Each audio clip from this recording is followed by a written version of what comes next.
Tonight, my music lovers, we sit with something deeply human, something so familiar that it's hard to imagine life without it. For much of history, music was fragile, uncertain, and never guaranteed to last, shaped slowly by voices, hands, and moments that could have easily faded away. If you enjoy these quiet human stories from the past, you can like the video, subscribe, and let me know how you're doing down below in the comments. Now dim the lights, turn on a fan, and let's learn about the history of music.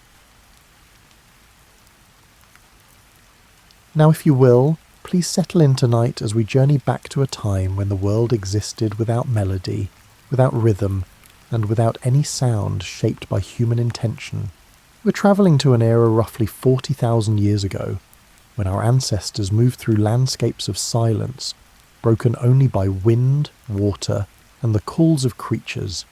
A world where music hadn't yet awakened in the human mind. Tonight you'll discover how close we came to never creating music at all.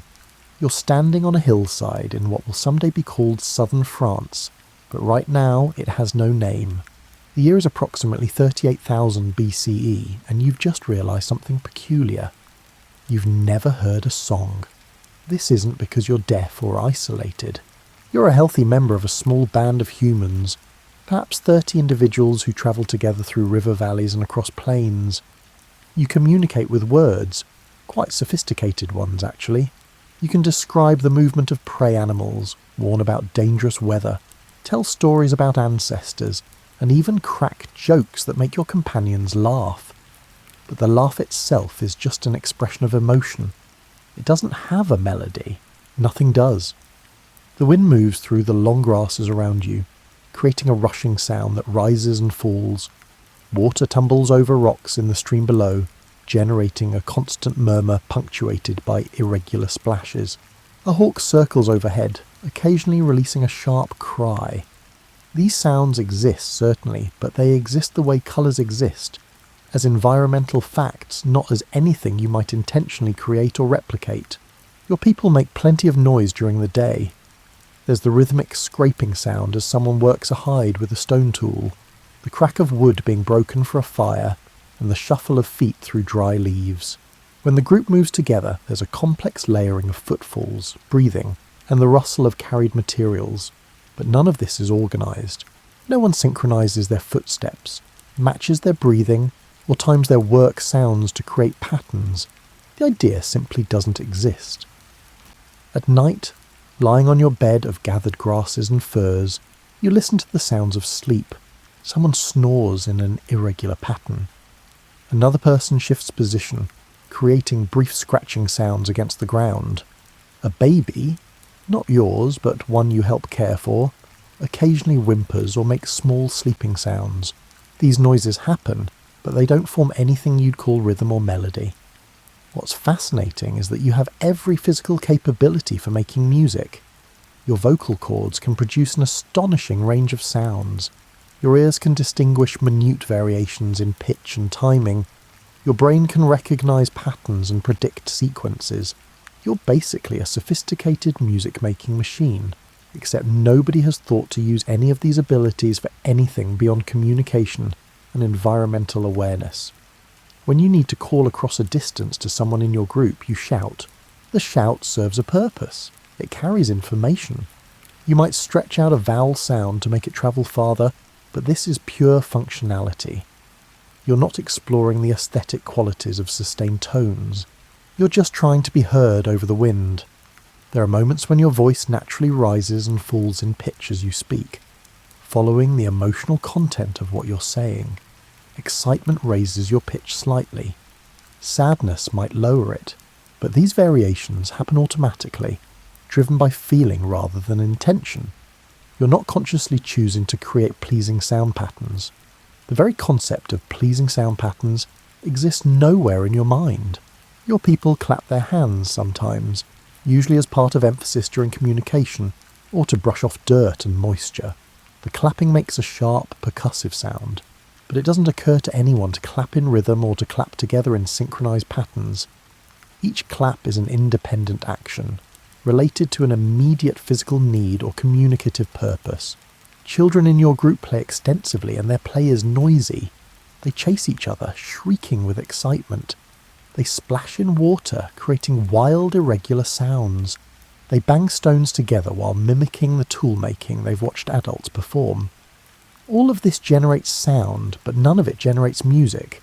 The children don't invent clapping games or chanting songs because these ideas belong to a future that hasn't arrived yet. Sometimes your group works together on large tasks, dragging a fallen tree, moving heavy stones, processing a large animal after a successful hunt. These collaborative efforts involve considerable noise, grunting, breathing hard, and the sounds of strain and effort. But everyone works at their own pace, breathing and grunting according to their individual rhythm. There's no heave-ho coordination, no work songs to synchronize effort. It simply doesn't occur to anyone that matching rhythms might make the work easier. The world you inhabit is extraordinarily quiet compared to the future. There are no motors, no engines, and no electrical hums. Human settlements are tiny and widely scattered. On many days, the only sounds you hear are natural ones: weather, water, animals, and the immediate noises of your small group. In this landscape of ambient sound, the silence of intentional music is so complete that you don't notice it as silence. It's just the normal state of existence. You're standing near that same stream several years later, and something has changed. Not in the landscape. The water still runs over the same rocks, and the grasses still rustle in the wind. What's changed is that you've begun to notice sound as a tool. It started with something embarrassingly simple: scaring animals. Your group discovered that certain sounds make certain creatures run away. Shouting works well, but some animals are becoming accustomed to human voices. They've learned that voices don't always mean danger, but unfamiliar sounds, sharp cracks, loud crashes, strange rhythmic noises, still provoke reliable fear responses. So now when your group wants to drive game animals toward a particular location, someone stays behind making noise. Not just any noise, though. Through trial and error, you've learned that sustained, repeated sounds work better than random ones. A person rhythmically striking a stick against a hollow log creates a sound that travels far and keeps animals moving in the desired direction. It's the beginning of intentional rhythm, though you're using it the way you might use a sharp stick, as a tool, not as art. The hollow log makes a particularly resonant sound, you've noticed.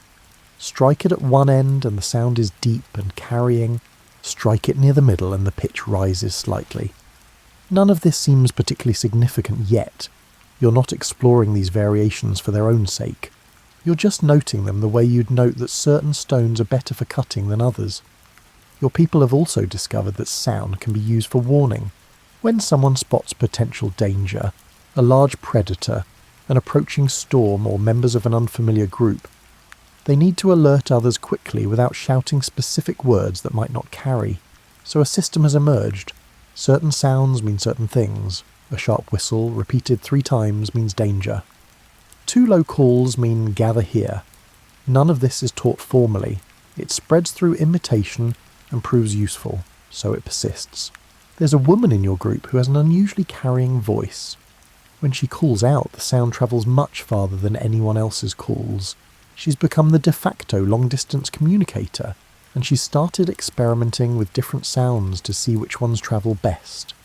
Long, sustained tones work better than short ones. Lower pitches cut through wind more effectively than high ones. She's not thinking about music, she's solving communication problems, but she's doing acoustic experimentation nonetheless. Children have picked up on some of this and turned it into a game. They hide from each other in the brush and use different calls to signal their locations. It's not exactly music, but it's playing with sound patterns, and occasionally the calls overlap in ways that create something almost like harmony. When 2 children call simultaneously from different locations, their voices blend into a new sound that's richer than either voice alone. Nobody remarks on this. It's just something that happens during play. Your people have always used vocal sounds to comfort babies and small children. A crying infant will sometimes calm when an adult makes gentle, sustained sounds near them. These sounds don't have words. They're just soft vocalizations, often with a rising and falling pitch that seems to soothe. You might call it proto-singing, except nobody thinks of it that way. It's just a technique that works, like rocking a baby or patting their back. Work has become slightly more coordinated, though not intentionally. When several people are scraping hides together, sitting in a group, their scraping sounds start to align. Not perfectly, and not through conscious effort. It just happens that when you hear someone else's rhythm, your own movements tend to adjust slightly to match. It's a quirk of human neurology that won't be understood for thousands of years, but it's there, quietly operating, making people who work together gradually synchronize their movements. The resonant hollow log has become a semi-permanent fixture near your group's favoured camping area. Originally used for driving games, people now strike it occasionally for other reasons. Someone walking past might hit it once or twice just to hear the sound. Children bang on it frequently during play. An argument between two adults ends when one of them walks over and strikes the log several times, using the action and sound as a way to end the discussion emphatically. The log is becoming something more than a hunting tool, though nobody has words yet for what that something is. You've noticed that certain activities naturally generate rhythmic sounds. Grinding grain between stones creates a steady back and forth rhythm. Walking on a path worn smooth produces a regular pattern of footfalls. Repeated striking during stone tool manufacture creates a rhythm of impacts. These rhythms are byproducts, side effects of practical actions, but they're everywhere. Your daily life is filled with accidental percussion. At night, lying awake while others sleep, you sometimes find yourself listening to the breathing of your companions. In sleep, breathing follows regular patterns, and with many people sleeping near each other, their breath rhythms create overlapping cycles. Sometimes by pure chance, several people exhale simultaneously, creating a combined sound that's different from any individual breath. Then the patterns shift, and the alignment disappears. Sound is becoming something you notice more deliberately. You still don't think of it as something you might create for its own sake, but you're aware of it as a tool, a signal, a byproduct of life that sometimes holds interest. You're not yet making music, but you're standing much closer to it than you were a few years ago. You're sitting by yourself in late afternoon light, waiting for the hunting party to return, and you're bored. Your hands need something to do, so you pick up a stick and start tapping it against the stone you're sitting on. Tap, tap, tap. The regular rhythm is mindless, automatic. Something to occupy your hands while your mind wanders. Then you miss. The stick glances off the edge of the stone and hits a different stone lying beside it. The sound is different, sharper, higher. Without thinking, you repeat the pattern. 2 taps on the large stone, 1 tap on the smaller one. Large, large, small. Large, large, small. The pattern pleases you in a way you can't quite articulate. It's not useful. It doesn't communicate information. It just feels right, so you keep doing it. A child approaches, curious about what you're doing. She picks up another stick and starts hitting stones randomly. The sounds are chaotic, clashing with your pattern. You're about to tell her to stop when she accidentally falls into rhythm with you. For a few moments, her random strikes happen to align with your pattern, and the combined sound is unexpectedly satisfying. Then she gets distracted and wanders off. But something has lodged in your mind. The memory of 2 sound patterns fitting together. Over the following days, you find yourself returning to this pointless activity. Sitting by the fire at night, you tap out patterns on whatever's nearby. Logs, stones, your own knee. Other people notice but don't comment much. It's odd behaviour, but harmless. You're known for various peculiarities anyway. This is just another one. The patterns you make are becoming more complex. You discover that silence matters as much as sound. A gap between strikes creates anticipation. A long pattern of repeated sounds becomes boring, but breaking the repetition with a different sound or a pause brings it back to life. You're learning the grammar of rhythm through pure experimentation, with no teacher and no tradition to guide you.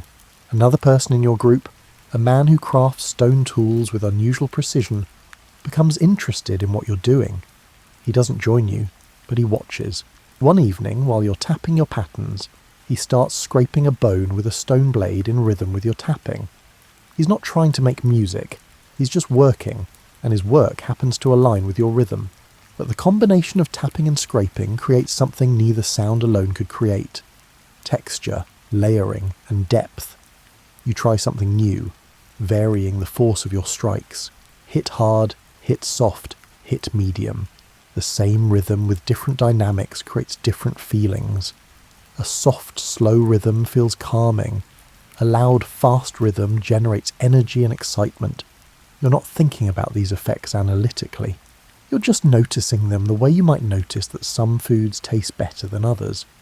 Children, always quick to imitate new behaviours, start making rhythmic sounds more frequently. During play, they clap in patterns, stamp their feet in repeated sequences, and bang sticks against trees.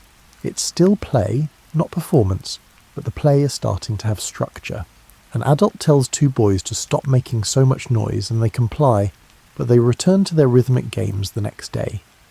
The impulse, once awakened, doesn't easily go back to sleep.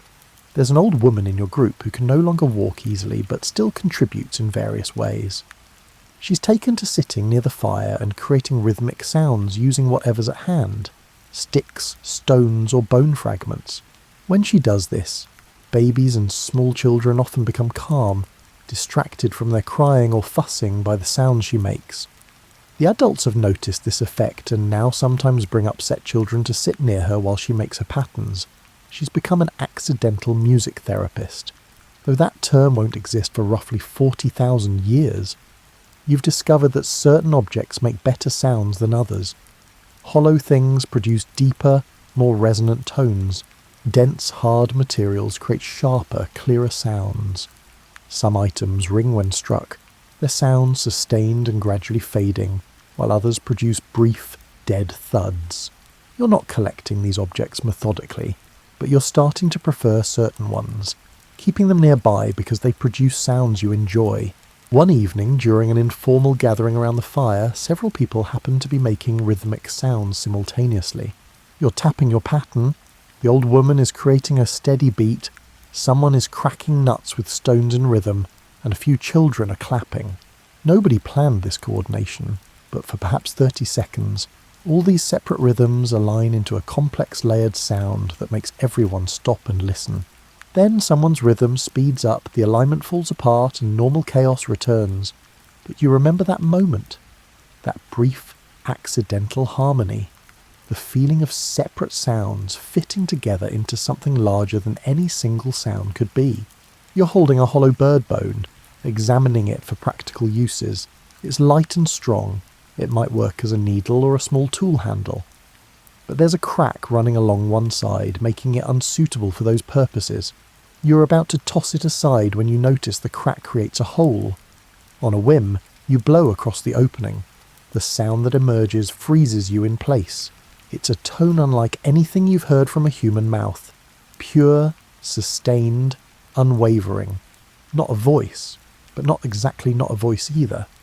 You blow again, adjusting the angle and force of your breath, and the sound changes pitch. Softer blowing produces a lower tone. Harder blowing jumps to a higher one.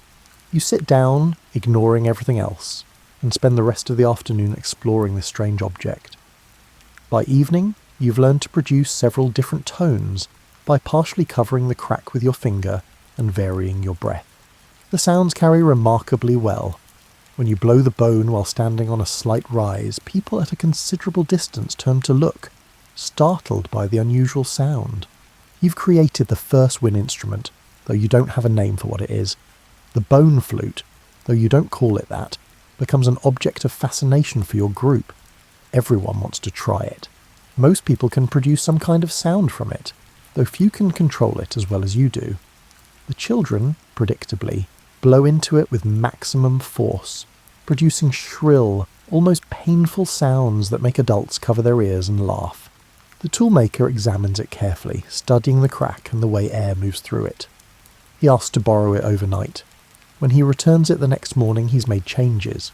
He's carefully widened the crack into a deliberate opening and added 2 more small holes along the bone's length. Now, by covering different combinations of holes, you can produce many more tones. Some are low and haunting. Others are bright and sharp. You spend the entire day exploring these new possibilities, barely stopping to eat. The tones you can produce have an interesting effect on people. When you blow long, low notes, Those nearby seem to become quieter and more contemplative. When you play rapid sequences of high notes, people become more alert and energized. It's as if the sounds affect mood directly, bypassing language and meaning to act on some deeper level of consciousness. Another member of your group makes a discovery with a different material: animal gut. Stretched and dried, gut becomes string, useful for binding things together. But when you attach a dried piece of gut between 2 points with tension and then pluck it, the string vibrates and produces a surprisingly resonant tone. The pitch depends on how tightly the string is stretched. Tight string, high pitch; loose string, low pitch.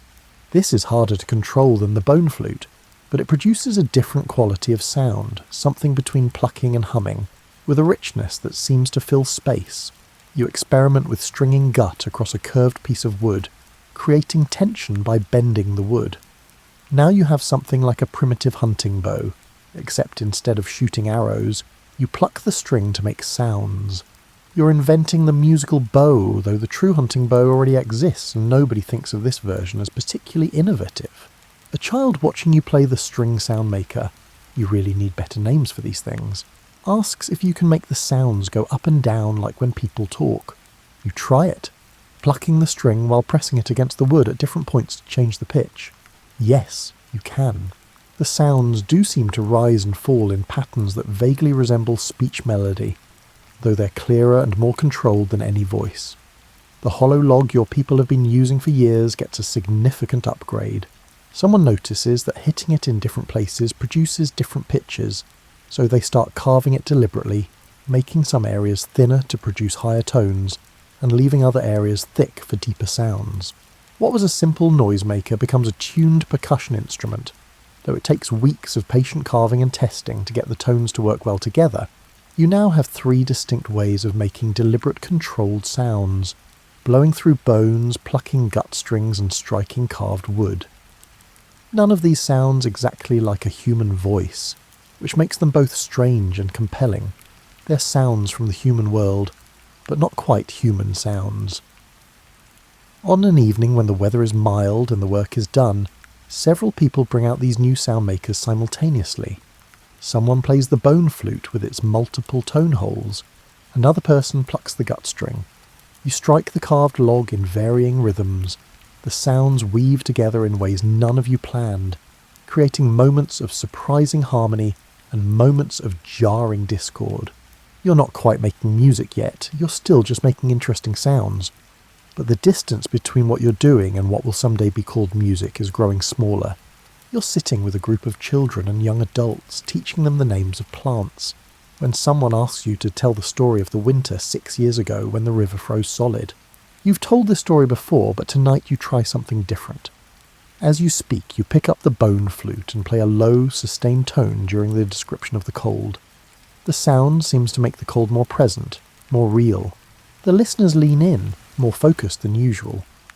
When you reach the part where people discovered the ice was thick enough to walk on, you play a series of quick, light notes that somehow sound like footsteps, like careful testing.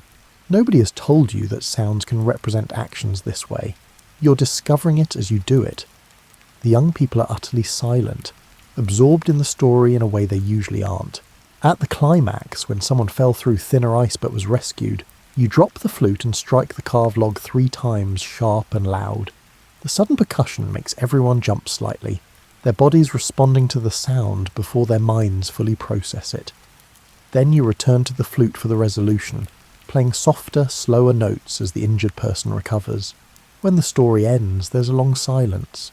Finally, one of the older children says, "Tell another one," with the sounds.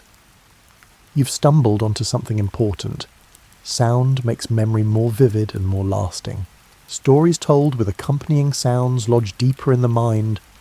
Over the following weeks, you start adding sounds to all the traditional stories, tales of ancestors, accounts of important events, and lessons about the natural world.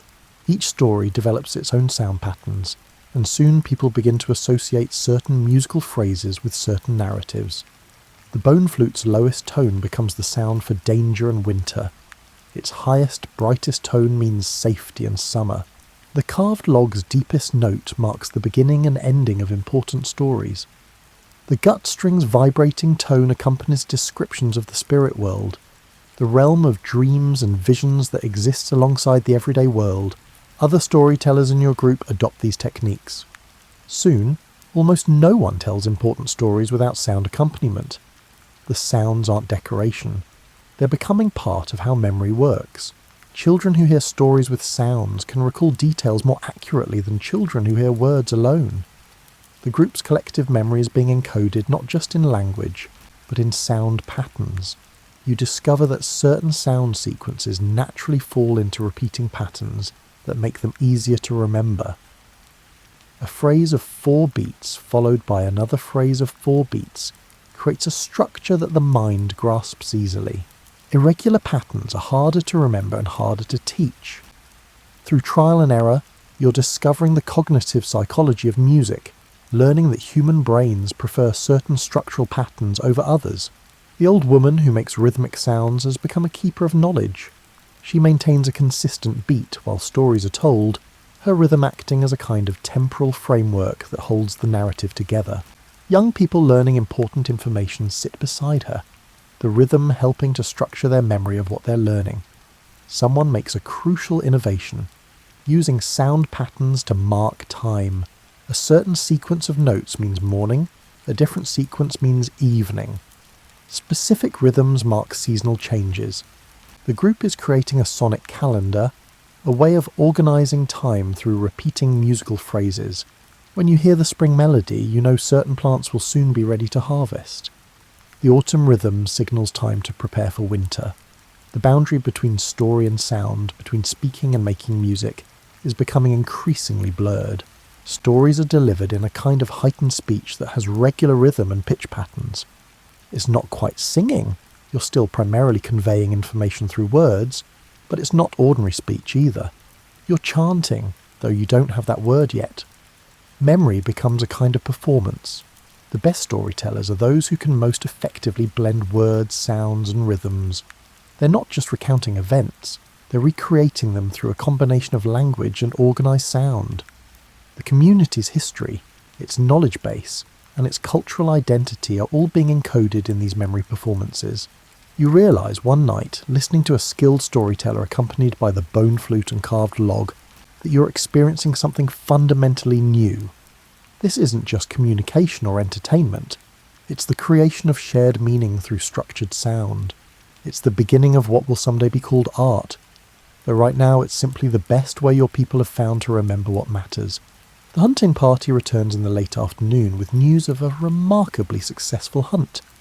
Tonight there will be abundant food, a reason for celebration.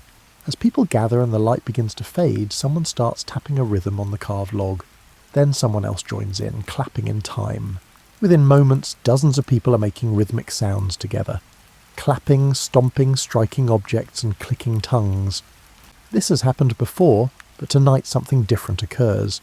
Someone begins making sustained vocal sounds, not words but pure tones that ride above the rhythm.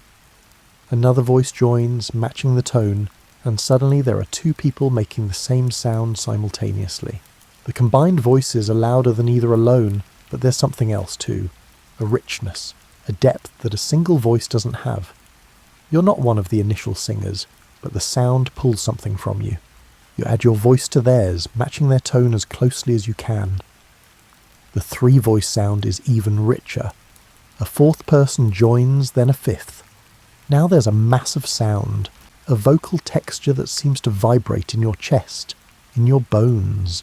It feels less like making a sound and more like being inside one. The tone shifts. Someone has changed pitch, sliding to a higher note, and the group follows. Not everyone reaches the new pitch at the same moment, creating a brief swirl of tones before everyone locks in again. The effect is thrilling, almost dizzying. You're discovering harmony accidentally through the simple act of many voices seeking the same pitch. Someone breaks away from the main tone, finding a pitch that's different but somehow compatible. It's not the same note, but it fits with it, creating a relationship between the 2 tones that feels stable and resolved. Others experiment with this, and soon there are multiple tones sounding simultaneously. all related to each other in ways nobody fully understands but everyone can feel. The rhythm continues underneath all of this, steady and insistent. Your body moves with it automatically, swaying, shifting weight, tapping one foot. Everyone around you is moving too, dozens of bodies responding to the same pulse. You're not dancing, not exactly, but you're not still either. The sound is making you move. This continues for a remarkably long time, maybe a full hour, though you have no way to measure it precisely. The sound evolves constantly. Sometimes it grows quieter, more subdued. Then someone increases volume and everyone follows, the sound swelling to something almost overwhelming. Pitches shift gradually upward, creating rising tension, then drop suddenly, releasing it. When it finally ends, and it's not clear who decides this, it just seems to happen collectively, there's a profound silence. People look at each other with expressions that mix exhaustion and exhilaration. Something significant has occurred, though nobody has words for exactly what. Over the following days, people talk about that evening. There's a sense that the group experienced something together, that boundaries between individuals temporarily dissolved into shared sound. The event wasn't useful in any practical sense. It didn't help anyone survive or solve any problems, but it mattered nonetheless in a way that matters beyond utility. Your people begin to create opportunities for this kind of shared music making. Not constantly. It takes considerable energy and seems to require certain circumstances and certain moods. But regularly, perhaps once every few weeks, the group gathers and creates these episodes of collective sound. Each one is different, developing its own character and its own arc of tension and release. The bone flute and other instruments are incorporated into these group sessions. The flute adds high, clear lines above the mass of voices. The gut strings provide a different texture, something between singing and rhythm. The percussion instruments anchor everything with steady pulses. You're discovering something profound about human nature. People want to make sounds together, not just communicate, not just coordinate, but blend their voices into something larger than any individual could create alone. This impulse seems to be as fundamental as the desire for food, shelter, or companionship. It's been waiting in human nature all along, needing only the right circumstances to emerge. Children who grow up participating in these group music-making sessions develop a different relationship to sound than their parents had. For them, organised sound isn't a strange new behaviour. It's normal, expected, and a regular part of life. They invent new ways of singing together, new patterns and structures.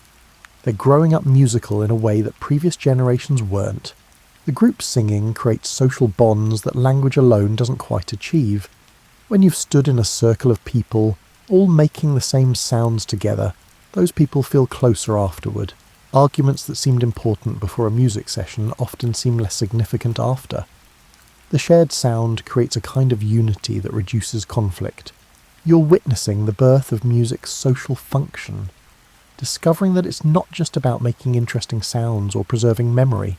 It's also about creating connection, building community and giving a group of individuals a way to temporarily become a single organism with many voices. You're older now, with grey in your hair and grandchildren you help care for. Music, that word doesn't exist yet, but the thing itself does, has become an established part of life for your people. Children grow up learning songs, stories are preserved in chants, and group gatherings include collective singing. It seems permanent, inevitable, but you're about to learn how fragile it all is. The trouble starts with weather. 3 consecutive years bring insufficient rain. The plants your people depend on produce less food. Animals become scarce, moving to areas with better resources. Your group, which has remained in this general region for generations, faces a decision. Move to new territory or endure serious hardship. They decide to move, breaking into smaller bands that might survive more easily. Your group of 30 becomes 3 groups of 10. The bone flutes, the carved drums, the gut strings. These things are useful, but they're not essential. When people must carry only what they absolutely need, musical instruments don't make the cut. Most are left behind. In your smaller group, struggling to find adequate food in unfamiliar territory, music making becomes rare. There's no energy for group singing. Stories are told quickly, without elaboration or musical accompaniment, because everyone is exhausted. The complex chants that preserve important knowledge begin to simplify, losing their melodic elements, reverting to plain speech. Children in these hardship years don't learn the songs you learned. They know the stories, but only as spoken words, not as musical narratives. They can make rhythmic sounds when needed, but the elaborate patterns developed over years are forgotten. Within a single generation, much of what your people created musically simply vanishes. Your group reconnects with one of the other bands after 2 years. They've been through similar hardships and similar losses. When someone suggests making music together as you once did, the attempt is awkward. People have forgotten how certain songs go. Nobody can quite recreate the harmonies that once seemed so natural. The carved log one group maintained produces sounds, but nobody remembers how to play it skillfully. It's heartbreaking in a way. You remember the feeling of standing in a circle of voices, creating sound together.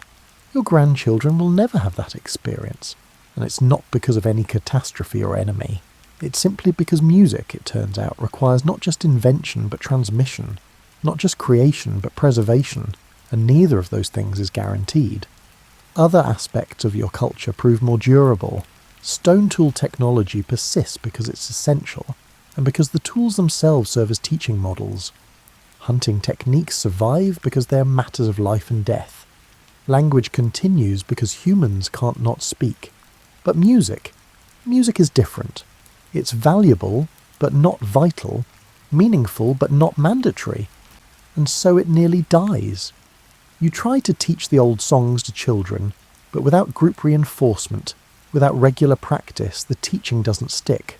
The children learn fragments, corrupted versions, and simplified tunes that bear little resemblance to the originals.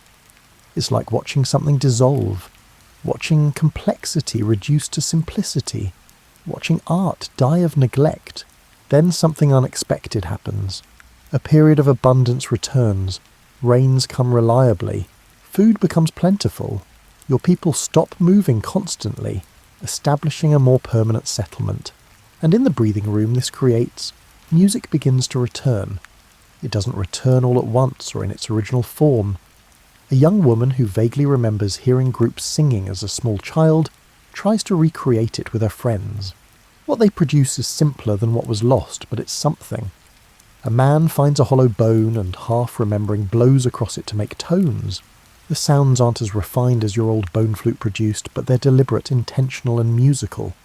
You realise, watching this resurrection, that music wants to exist. Given any opportunity, any stability, any moment when survival isn't consuming all attention, humans will make music.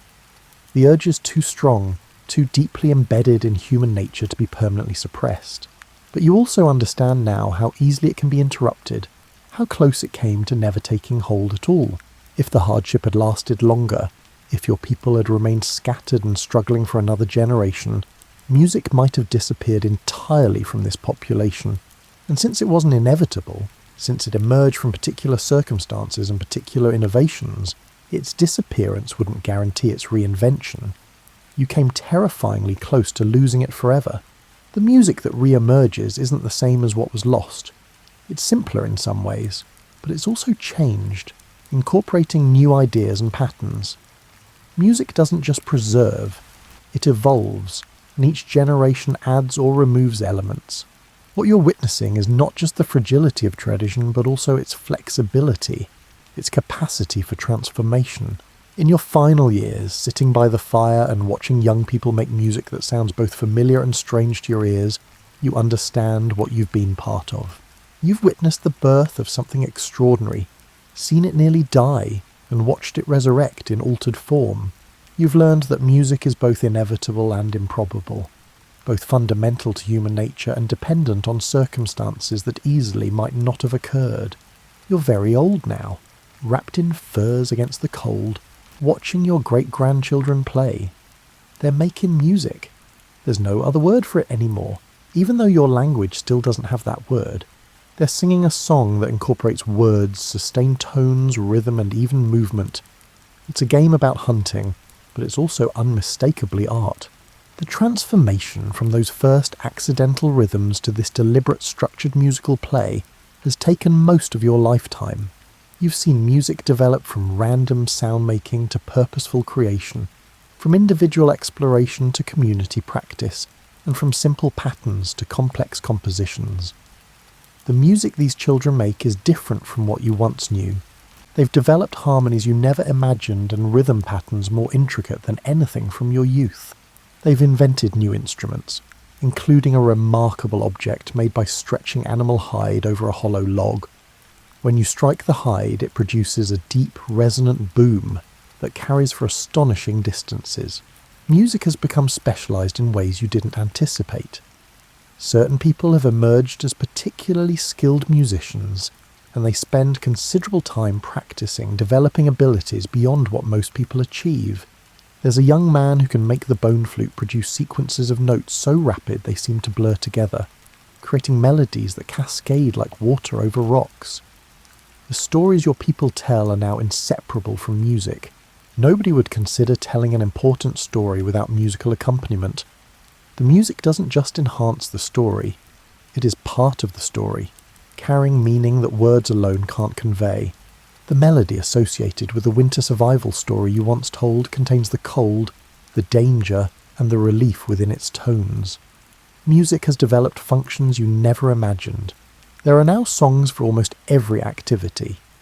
Songs for grinding grain that seem to make the tedious work pass more quickly. Songs for walking long distances that help coordinate the group's pace. And songs for soothing babies that work far better than any non-musical approach. There are even songs people sing alone, to themselves, for reasons that seem to be purely about the experience of making sounds. The most profound development is harder to describe. Music has become a way of thinking, not just a way of making sounds. People hum when they're working alone, not to accomplish anything, but just because humming while thinking seems natural now. The rhythms of music have infiltrated speech patterns, making language itself more musical. The way people move has changed too. There's more rhythm in gesture and more consciousness of timing and pattern in physical action. You've noticed that people who grow up with music think differently about time and memory. They're better at remembering sequences, more aware of patterns, and more comfortable with abstraction. Music has changed human cognition in subtle but significant ways. The group's cultural identity has become partly musical. The songs unique to your people, the melodies, rhythms, and harmonies developed over years, are something that defines the group as much as language or appearance or territory. When you encounter people from another group, you can tell immediately that their music is different, that they have their own musical traditions that mark them as distinct. What strikes you most in these final years is how close all of this came to never happening. Music wasn't waiting in the future, inevitable and determined. It emerged from a series of accidents, innovations, and decisions that easily might have gone differently. The hollow bone with a crack might never have been blown across. The gut string might never have been plucked experimentally. The hardship years might have lasted longer, erasing everything before it could take root. And yet here it is. Music, art, the creation of beauty through organised sound. It exists now, woven into human life so thoroughly that future generations will assume it was always there, that it's an inherent part of being human. But you know better. You remember the silence. On quiet evenings, listening to the complex songs being performed by the fire, you sometimes think about all the potential music that never got made because it was too fragile, too dependent on circumstances, or too easily lost. You think about the alternate version of history where humans never quite stumbled onto music, where life remained functional but aesthetically barren. But that's not the history that happened. This is a history of how humans discovered that sound could be shaped, that voices could blend, that rhythm could organise time, and that melody could carry meaning beyond words.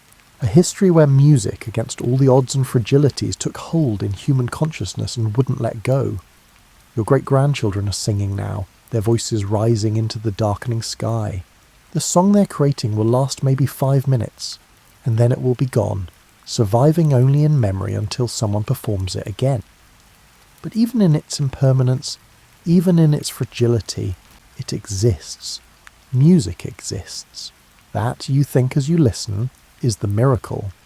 Not that music is eternal or perfect or protected, but simply that it exists at all, that it emerged from silence and survived long enough to become part of what it means to be human.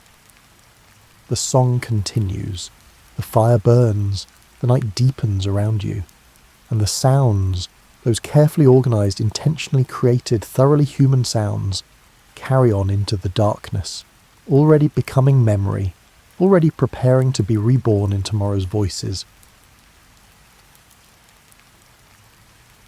Imagine stepping outside your front door right now and having absolutely no streetlights, no porch lights from neighbouring houses, and no glow from distant shopping centres or office buildings. Now multiply that darkness by about 1,000, add the fact that your own home has maybe 1 or 2 candles burning if you're lucky, and you're starting to understand what nighttime actually meant in medieval Europe. The medieval night wasn't just darker than anything most of us have experienced. It was a different kind of darkness altogether. It was the sort of darkness that felt physical, like something you could touch. When the sun set, which happened much earlier in practical terms because people actually paid attention to it, the world transformed into something unfamiliar and potentially dangerous. Your own village, which you'd walk through countless times during the day, became a maze of shadows and uncertain footsteps. This darkness shaped everything about how medieval people approached sleep. You couldn't just decide to stay up late binge-watching your favourite show or scrolling through social media until your eyes hurt. Once darkness fell, your options were basically to sit in the dark doing nothing, burn expensive candles or oil that you'd need for more important things, or go to bed. Most people chose bed, which meant that medieval sleeping patterns were dramatically different from ours. The typical medieval person went to bed shortly after sunset. We're talking about 7 or 8 in the evening during winter months. But here's where it gets interesting. They didn't sleep straight through the night the way we try to. Instead, most people practiced what historians call segmented sleep, or first and second sleep. You'd go to bed at dusk, sleep for 3 or 4 hours, then wake up naturally in the middle of the night for an hour or 2. What did people do during this middle of the night wake period? Well, they'd pray, think about their dreams, talk quietly with their spouse if they had one, maybe tend to the fire, or engage in activities that led to medieval Europe's impressive population growth. Then they'd settle back down for a second sleep that lasted until dawn. This wasn't considered insomnia or a sleep disorder. It was just how human sleep naturally worked before artificial lighting convinced our bodies to consolidate everything into one chunk. The darkness also meant that bedtime wasn't a precise moment you could check on your phone. People judged time by church bells if they lived near a church, or by the position of stars if they could see them, or more often by simply feeling tired when their bodies had been awake since dawn. Time was less about exact hours and more about natural rhythms. When you could no longer see well enough to work, it was time to start thinking about sleep. This relationship with darkness shaped medieval sleep in ways we barely understand today. Going to bed wasn't about optimal sleep hygiene, or making sure you got your full 8 hours. It was about surviving the cold, staying safe from both real and imagined dangers, and making the best use of expensive lighting resources. The night was something to be gotten through, not enjoyed, and sleep was your primary tool for doing exactly that. The quality of your sleep in medieval times was directly connected to your social status, in ways that might seem strange to us now. A noble in a castle had access to private chambers, good fires, and plenty of candles or rushlights. A peasant in a one-room cottage shared sleeping space with their entire family. The fire had to be carefully managed to last until morning, and lighting was a luxury saved for emergencies. But regardless of whether you were a duke or a ditch digger, the darkness was still the darkness, and it still defined your entire relationship with nighttime. Let's talk about medieval bedrooms.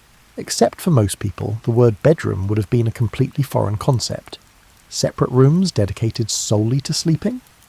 That was a luxury so extreme that even many wealthy people didn't have it. For the majority of medieval Europeans, the question wasn't, where's your bedroom? But rather, where in your living space are you going to sleep tonight? Picture a typical peasant cottage, and by typical, we mean the homes where about 90% of medieval people lived. You'd have one room, maybe 2 if you were doing pretty well for yourself. This single room served as kitchen, dining room, living room, workshop, and yes, bedroom.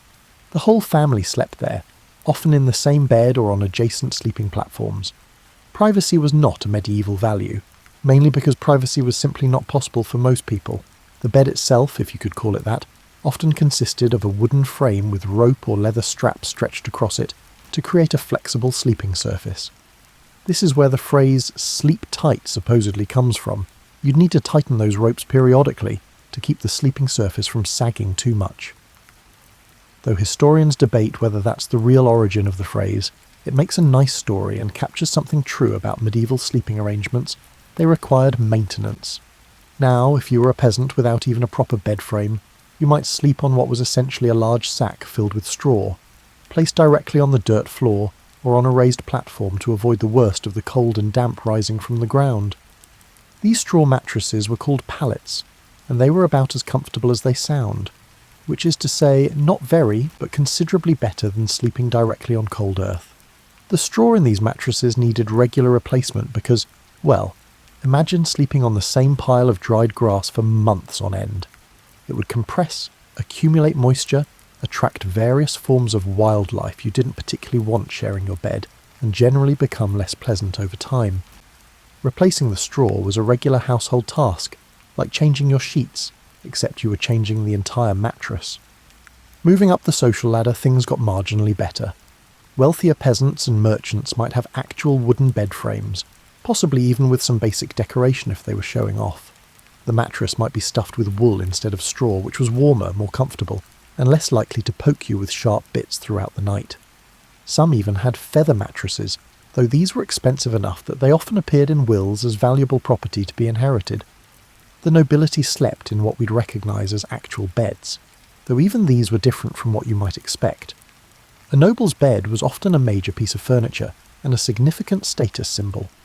It would have a wooden frame, but more importantly it would have curtains, heavy fabric hangings that could be drawn around the bed to create a smaller, warmer space within the already cold chamber. These bed curtains were crucial technology that doesn't get enough credit. Think about it. You're in a stone castle where the walls are thick, but not particularly good at keeping out cold. The windows have shutters but no glass, or only expensive, poor quality glass if you're very wealthy. And the only heat source is a fireplace that's basically warming one corner of a large room. By drawing curtains around your bed, you created a much smaller space that your body heat could actually warm. It was like having a tent inside your room, and it made the difference between being cold all night and being reasonably comfortable. The grandest beds were architectural features that could be disassembled and moved, but required considerable effort to do so. They had posts, canopies, elaborate carvings, and expensive fabrics. A great bed was a place for sleeping, certainly, but also for receiving important visitors, conducting business and displaying wealth. When medieval nobles or royalty were seriously ill, they often held court from their beds, because the bed was the most prestigious piece of furniture in the household. But here's something that might surprise you. Even in castles, even among the nobility, most people didn't sleep alone. Servants often slept in the same rooms as their masters, either on smaller beds or on pallets on the floor. Children shared beds with siblings. Extended family members bunked together. The concept of everyone in a household having their own private sleeping space was almost unheard of, even among the very wealthy. There were practical reasons for this crowding beyond just limited space. Multiple bodies in a room meant more warmth.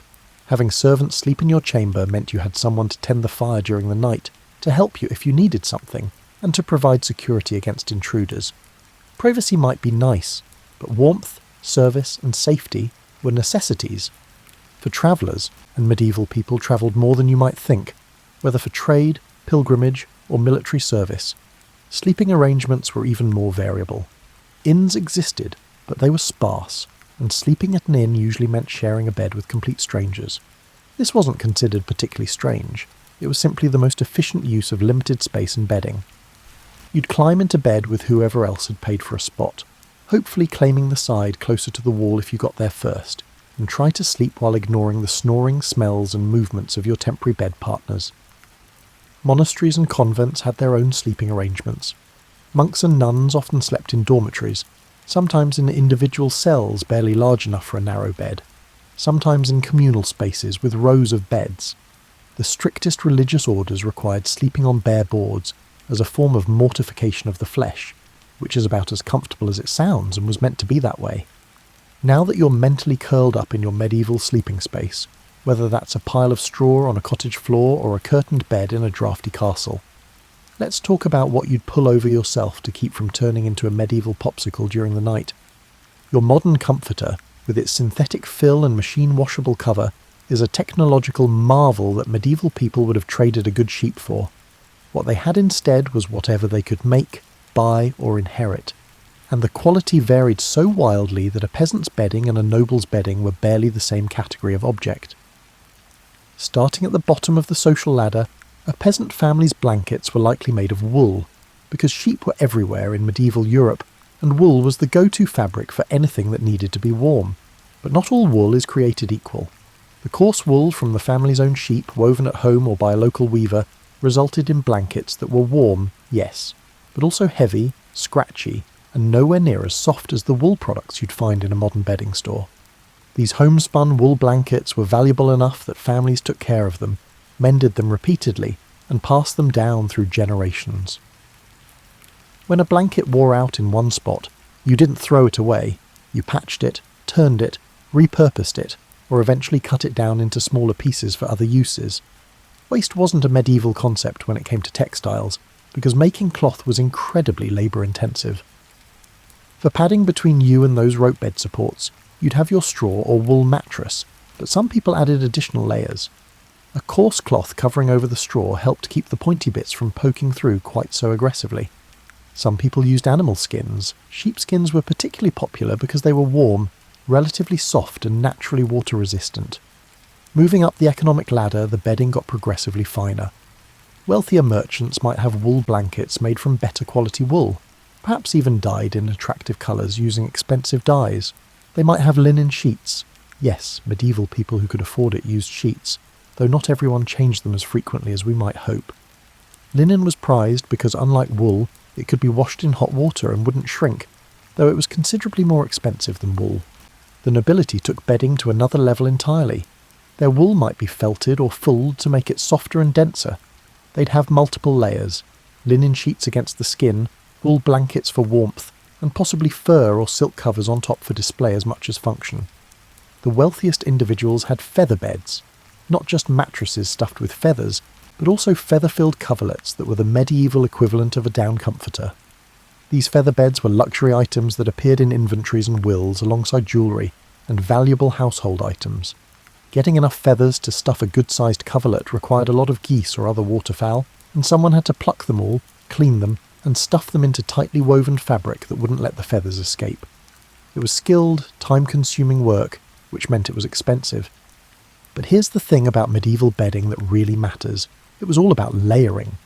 You didn't have one perfect blanket that regulated your temperature throughout the night.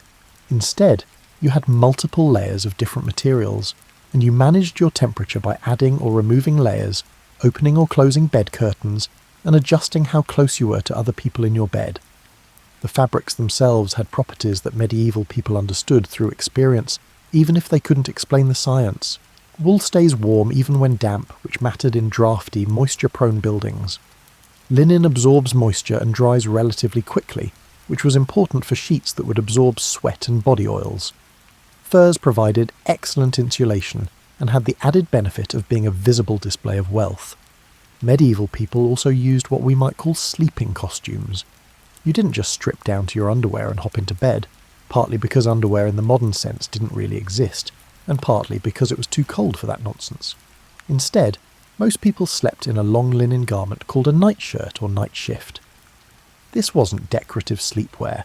It was a practical layer that absorbed body oils and sweat, keeping your outer garments cleaner since those were difficult to wash. Wealthier folks might have specific nightshirts set aside just for sleeping, while poorer people might sleep in their undertunic, essentially the same linen garment they wore during the day under their outer clothing. Either way, you were sleeping in something substantial, not naked or nearly naked the way many people do today in their climate-controlled homes. Some people also wore nightcaps, and not just as a quaint medieval fashion statement. A huge amount of body heat escapes through your head, and in a cold room keeping your head covered while sleeping was just practical.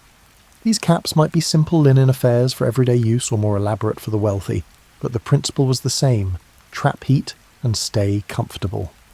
The bed itself might also have additional insulation built in.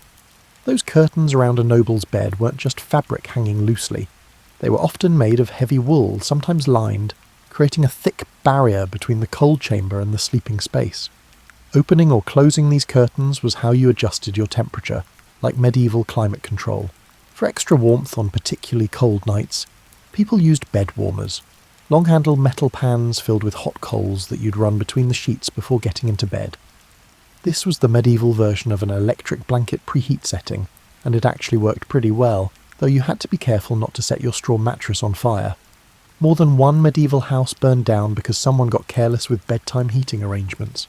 Let's talk about the single most important piece of medieval bedroom equipment, even though it wasn't technically part of the bed: the fire. If medieval sleep comfort had a foundation, it was the ability to keep a fire burning through the night without dying, burning down your house or asphyxiating everyone with smoke. In a peasant cottage, the fire was literally the centre of the home. We're not speaking metaphorically here. The hearth was often in the middle of the single room, with smoke rising up to escape through a hole in the roof or through gaps in the thatched roofing. This seems primitive until you realise the genius of it. The smoke from the fire would rise through the thatch, helping to preserve it and kill off insects, while also providing a sort of fumigation for the whole house.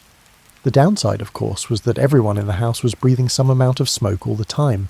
Medieval lungs probably looked like they belonged to modern cigarette smokers, and respiratory problems were common. But the alternative was freezing to death, so most people considered it an acceptable trade-off. Keeping this central fire going overnight was a serious responsibility, usually given to whoever was considered most reliable in the household. The fire couldn't be allowed to go completely out because relighting it was a genuine hassle. Without matches or lighters, you had to use a flint and steel to create sparks, then catch those sparks on tinder, then carefully nurse that tiny ember into an actual flame. It could take considerable time and effort, and on a cold morning, you really didn't want to be starting from scratch. So the technique was to bank the fire for overnight, essentially covering the glowing coals with ash to slow down combustion while keeping the coals alive. Done correctly, you'd wake up to a fire that just needed some stirring, fresh fuel and gentle blowing to spring back to life. Done incorrectly, you'd wake up to cold ashes and face the prospect of starting over, which would make you very unpopular with everyone else in the cold house. The fuel for these fires varied by region and availability. Wood was the obvious choice where forests were accessible, but not all wood burns equally well. Dense hardwoods like oak burn longer and hotter, but are harder to ignite. Softwoods like pine catch quickly but burn fast and produce more smoke. Medieval people knew these properties intimately and chose their firewood accordingly. In areas where wood was scarce, and by the late medieval period, many areas of Europe had been substantially deforested, people burned whatever they could get. Peat was common in boggy regions, cut into blocks and dried for fuel. It burns slowly and produces a distinctive smell that people either love or hate. Dried animal dung was another option in areas where even peat wasn't available. Yes, medieval people sometimes heated their homes by burning manure. It wasn't ideal, but it worked, and when your alternative is freezing, you burn what you have. For the nobility in their castles, the situation was somewhat different. They had actual fireplaces with chimneys, a luxury that became more common from the 12th century onward and represented a huge improvement in indoor air quality. A proper fireplace with a chimney pulled smoke up and out rather than letting it disperse through the room, meaning you could breathe without inhaling quite so much particulate matter. But even castle fireplaces had their challenges. The chimney might draw well when the wind was right, but poorly when conditions weren't optimal, leading to rooms that filled with smoke. Stone castles were notoriously difficult to heat. All that stone absorbed heat without warming up much, and the high ceilings meant warm air rose far above where people were trying to sleep. The solution was multiple smaller fires rather than one large one. A castle might have fireplaces in several chambers, each creating a small zone of warmth in an otherwise cold building. The best chambers had fireplaces, and access to those chambers was a privilege of rank. Lesser members of the household slept in rooms without direct heat, relying on warmer clothing and more bedding to make up the difference. Fire safety was a constant concern in a world where everything was made of combustible materials, and fire suppression technology consisted of buckets of water and prayers. Medieval towns and cities had devastating fires with disturbing regularity. Everyone knew someone who had lost their home to fire, and most people knew someone who had died in one. So sleeping with a fire burning nearby required careful management. The fire had to be far enough from bedding and other flammable materials to be safe but close enough to provide warmth. The floor around the hearth needed to be clear. Candles and rushlights had to be extinguished or placed where they couldn't fall, and start a fire if someone bumped into them during a middle-of-the-night trip outside to relieve themselves. Speaking of which, nighttime bathroom trips were another challenge. You'd wake up in the middle of the night needing to use the privy, which in a peasant cottage meant either using a chamber pot kept near the bed or, more commonly, going outside to the designated spot. In winter, this was miserable enough that many people tried to minimise nighttime liquid intake, though that created its own problems. The very wealthy had indoor privies, rooms with seats positioned over shafts that dropped waist down into moats, pits, or outside the castle walls. These were cold, smelly places that weren't exactly pleasant to visit, but they beat stumbling outside in the dark and cold. Still, even with indoor plumbing of sorts, the trip from your warm bed to the cold privy chamber and back was an adventure in temperature shock. The fire also provided the only nighttime light that didn't require burning expensive candles or oil. If you woke during that traditional middle-of-the-night interval between first and second sleep, you might sit near the fire watching the flames while your thoughts wandered. This quiet time, with just the firelight and the sleeping sounds of your household, was often described as peaceful, a meditative period that our modern compressed sleep schedules have eliminated. Now we're going to talk about something that medieval people took as seriously as physical warmth, spiritual protection during the vulnerable hours of sleep. Because in the medieval mind, nighttime wasn't just physically dangerous, it was spiritually dangerous too. You have to understand that medieval Europeans lived in a world absolutely teeming with supernatural beings. Not in the way we might casually talk about believing in ghosts or checking our horoscope, but in a visceral, constant awareness that the spiritual world was just as real as the physical one, and considerably more dangerous. And nighttime was when the boundary between these worlds grew thinner. Before going to bed, most medieval people performed some form of protective ritual. At minimum, this meant prayers. You'd cross yourself, recite a prayer asking for God's protection through the night, and possibly say specific prayers against particular dangers. The Catholic Church encouraged nightly prayers and provided specific devotions for nighttime use. These weren't just abstract spiritual exercises. People genuinely believed that prayers could protect them from very real dangers. Demons, they believed, wandered during the night looking for unprotected souls to torment. Evil spirits might press down on your chest while you sleep, causing nightmares or worse. The devil himself was particularly active during the dark hours, and a soul without proper spiritual protection was vulnerable. Many people made the sign of the cross over their bed before getting in and over their doors and windows. Some marked these thresholds with holy water or blessed salt. These weren't superstitions in the medieval mind. They were practical precautions like locking your doors today. Except you weren't just protecting against human intruders, you were warding off spiritual ones. The physical arrangement of the sleeping space often had spiritual significance. Many people positioned their beds so they could face east, toward Jerusalem and the rising sun, believing this orientation offered additional protection. Religious imagery, crosses, icons, or symbols, might be placed near the bed or hung on walls. These weren't decorations, they were spiritual security systems. Nightmares were understood completely differently than we understand them today. When you had a bad dream, it wasn't just your subconscious processing daily stress. It might be a demon literally assaulting you during sleep, or a dead person trying to communicate, or a prophetic vision sent by God or intercepted by Satan. Dreams were taken very seriously and often discussed with priests who could help interpret their meaning and advise on protective measures. Some dreams were considered so significant that they were recorded and reported to church authorities. If you dreamed of something that might relate to heresy or had visions that seemed prophetic, these were matters that could have serious consequences. Dream interpretation was a recognized spiritual skill, and people paid attention to the messages they believed were being sent to them during sleep. The phenomenon of sleep paralysis, that terrifying experience where you're conscious but can't move, often accompanied by a sense of pressure on your chest and the presence of a threatening entity, was universally interpreted as a demonic attack or visitation by a malevolent supernatural being. Different cultures had different names for the entity that caused this. The night hag or old hag in some traditions, the mare in others, which is where our word nightmare comes from. Protection against these entities involved both physical and spiritual measures. You might place iron near your bed, as iron was believed to repel fairies and evil spirits. You might wear a blessed amulet or keep a piece of a holy relic nearby. Some people slept with their hands arranged in the shape of a cross to maintain protection, even while unconscious. Children were considered especially vulnerable to spiritual dangers during sleep, partly because they were thought to be more spiritually open, and partly because their souls were so valuable to demonic forces. Parents might perform elaborate bedtime rituals over their children, including blessings, prayers, and the arrangement of protective objects around the sleeping child. The church had mixed feelings about some of these protective practices. Official church doctrine approved of prayers and blessed objects, but frowned on practices that seemed too similar to pre-Christian magic or pagan beliefs. This created a grey area where people practiced a blend of approved Christian devotion and traditional folk protection that made church authorities uncomfortable, but was too widespread to effectively suppress. Interestingly, some of these folk practices did have practical benefits, even if the spiritual reasoning behind them was questionable. Keeping certain herbs near your bed, blessed by the church for spiritual protection, might actually help repel insects or improve air quality. Maintaining evening prayer routines provided psychological comfort and helped mark the transition from waking to sleeping.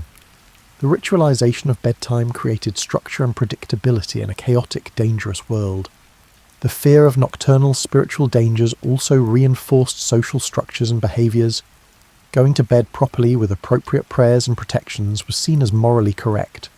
Someone who neglected these spiritual duties was not just being careless, but was committing a minor sin and inviting danger. This religious framework around sleep made it a moral issue, as well as a practical one. So far we've been talking about sleeping indoors, but let's address the elephant in the room, or rather the absence of a room, because plenty of medieval people regularly slept outside, not by choice but by necessity, and they managed not to freeze to death doing it. How? First, let's talk about who was sleeping outdoors. Shepherds, for one, spent nights out with their flocks during warmer months, protecting sheep from predators and thieves. Travellers caught between towns might find themselves sleeping rough rather than risk travelling after dark. Soldiers on campaign spent more nights under the sky than under roofs. Harvest workers during peak season sometimes slept in fields rather than waste time walking back to town each night. And the poor, particularly in cities, often had no choice but to find what shelter they could under bridges, in doorways, or in other semi-protected spots. The first rule of outdoor medieval sleeping was, don't do it in winter if you have any choice whatsoever. Medieval people understood that sleeping outside in deep winter was an excellent way to die of exposure. They didn't have magical cold weather techniques we've lost. They just tried very hard not to be outside overnight when it was truly cold. But during the rest of the year, outdoor sleeping was manageable with the right approach. Location was everything. You didn't just lie down anywhere. You looked for natural windbreaks like large rocks, earthen banks, or thick hedges. You positioned yourself to take advantage of any available shelter while staying away from obviously dangerous locations like avalanche paths, flooding risks, or places where animals had established roots. Ground insulation was critical. Sleeping directly on cold earth would suck the heat right out of your body, so medieval outdoor sleepers would gather whatever materials they could find to create a barrier. Dry leaves, bracken, heather, pine needles and grass, all of these could be piled up to create an insulating layer between you and the ground. The deeper the pile, the warmer you'd be. Some travellers carried their own portable bedding. A shepherd might have a wool cloak that could double as both clothing and a blanket. Wealthier travellers might have an actual blanket roll. Pilgrims, and medieval Europe saw a lot of pilgrimage traffic, often travelled with a cloak designed to serve multiple purposes. Wear it during the day and sleep under it at night. The medieval cloak was an underappreciated piece of technology. Made of wool, often with a hood, it could be worn loose for ventilation during the day, or wrapped tight for warmth. At night, you could wrap yourself in it like a burrito, pull the hood over your head, and have a surprising amount of warmth. The wealthier you were, the better quality wool you had, which meant warmer, denser fabric that provided better insulation. Fire was even more important when sleeping outdoors than when sleeping inside. A shepherd spending the night in the hills with his flock would build a fire and sleep near it, waking periodically to add fuel. This wasn't comfortable sleep. You'd be too hot on the side facing the fire and too cold on the other side, but it beat freezing. The skill was in building a fire that would last. You wanted substantial fuel that would burn slowly rather than small twigs that would flame out quickly. You'd build up a good bed of coals, then add larger pieces of wood. Some experienced outdoor sleepers would arrange large logs to create a long-burning fire that didn't need constant tending. If sleeping alone outdoors, you'd want your back against something, a rock, a tree, or an earthen bank, so that you were protected from one side and could keep the fire on the other. This also provided psychological comfort because you knew nothing could sneak up behind you. Medieval nights were full of real dangers: wolves, bears, and human bandits, and sleeping in the open meant staying alert to these threats. Groups sleeping outdoors had an advantage: body heat. Shepherds might sleep huddled together with their dogs for warmth. Soldiers on campaign would crowd into tents or under temporary shelters, with the warmth of multiple bodies making up for the lack of other heating. This also meant someone could stand watch while others slept, providing security in a dangerous world. Military campaigns involved a lot of outdoor sleeping, and armies developed systems for managing this. Common soldiers often had basic tents, simple cloth or leather stretched over frames, that provided wind protection even if they didn't offer much insulation. The tent kept off rain and blocked wind, which were the two biggest threats to maintaining body heat. Inside the tent, soldiers would sleep in their cloaks, possibly with additional blankets if they were lucky, packed together for warmth. Officers had better tents, sometimes elaborate pavilions that could be quite comfortable with the right furnishings. A knight on campaign might travel with a tent that included a folding bed, proper bedding, and even portable furniture. But even the best tent wasn't as warm as a proper building, so everyone, regardless of rank, had to deal with being colder than they'd be at home. The reality of outdoor sleeping meant that medieval people were simply tougher about cold and discomfort than most of us are today. They didn't have the option of adjusting a thermostat or adding another electric blanket. They dealt with being cold, being uncomfortable, and sleeping poorly because those were the conditions of life. This doesn't mean they enjoyed it. Medieval sources are full of complaints about miserable nights sleeping rough, but they endured it because they had no choice. Interestingly, some people seem to sleep outdoors by preference, at least during warmer months. Hermits and some extremely devout religious individuals deliberately chose to sleep under the sky as a form of spiritual discipline. They'd find a cave or build a simple shelter and live there, enduring hardship as a way of growing closer to God. This was considered admirable and holy, though also slightly crazy even by medieval standards. For the urban poor, sleeping outdoors was less about spiritual growth and more about having nowhere else to go. Medieval cities had populations of homeless people who slept in doorways, under market stalls, or anywhere they could find a bit of shelter. This was dangerous and uncomfortable, but it was survival. Cities sometimes provided limited charity in the form of hospitality houses or spaces where the poor could sleep indoors, but there was never enough space for everyone who needed it. As dawn approaches in our medieval night, let's talk about waking up and what that morning experience tells us about how different medieval sleep really was from our modern experience. The medieval morning started early, very early by modern standards. Dawn was the natural wake-up time, not because people set alarms, but because light itself was the alarm. Without curtains blocking the sunrise, without artificial light that disrupted natural circadian rhythms, your body simply woke when the sun came up.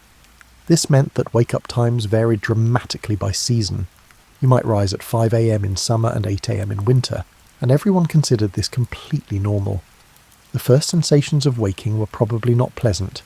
You'd be stiff from sleeping on a surface that ranged from not very comfortable to actively painful.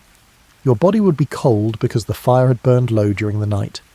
If you'd slept in a room with other people, which most people did, you'd be surrounded by the sounds and smells of other humans who had spent the night in a room with limited ventilation. Medieval people didn't wake up and immediately jump into their day. They'd lie there for a bit, possibly dozing through that transition between first and second sleep if they'd woken during the night interval.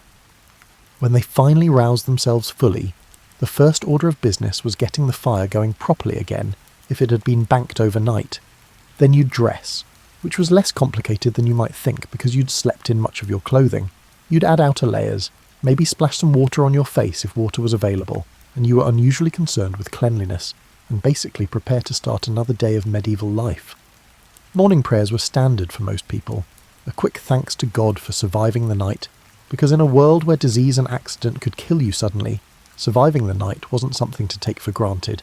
These prayers served both spiritual and practical purposes, marking the transition from sleep to waking, and helping orient your mind toward the day ahead. But here's what's fascinating when you really think about medieval sleep. It worked. Despite all the discomfort, despite the cold, despite sharing sleeping spaces with multiple people and various forms of wildlife, despite the smoke and the danger and the spiritual anxiety, medieval people got enough sleep to function. They built cathedrals, fought wars, created art, raised families, and developed complex societies. They did this all while sleeping in conditions that would have most modern people calling a contractor and investing in better insulation. This tells us something important about human adaptability. Our bodies and minds are remarkably good at adjusting to conditions that seem unbearable at first. Medieval people weren't superhuman, they were just adapted to their circumstances. They found their cold rooms normal because they'd never known anything else. They slept well in crowded conditions because privacy was never an option. They dealt with discomfort because comfort wasn't really on the menu. It also tells us something about what sleep actually requires.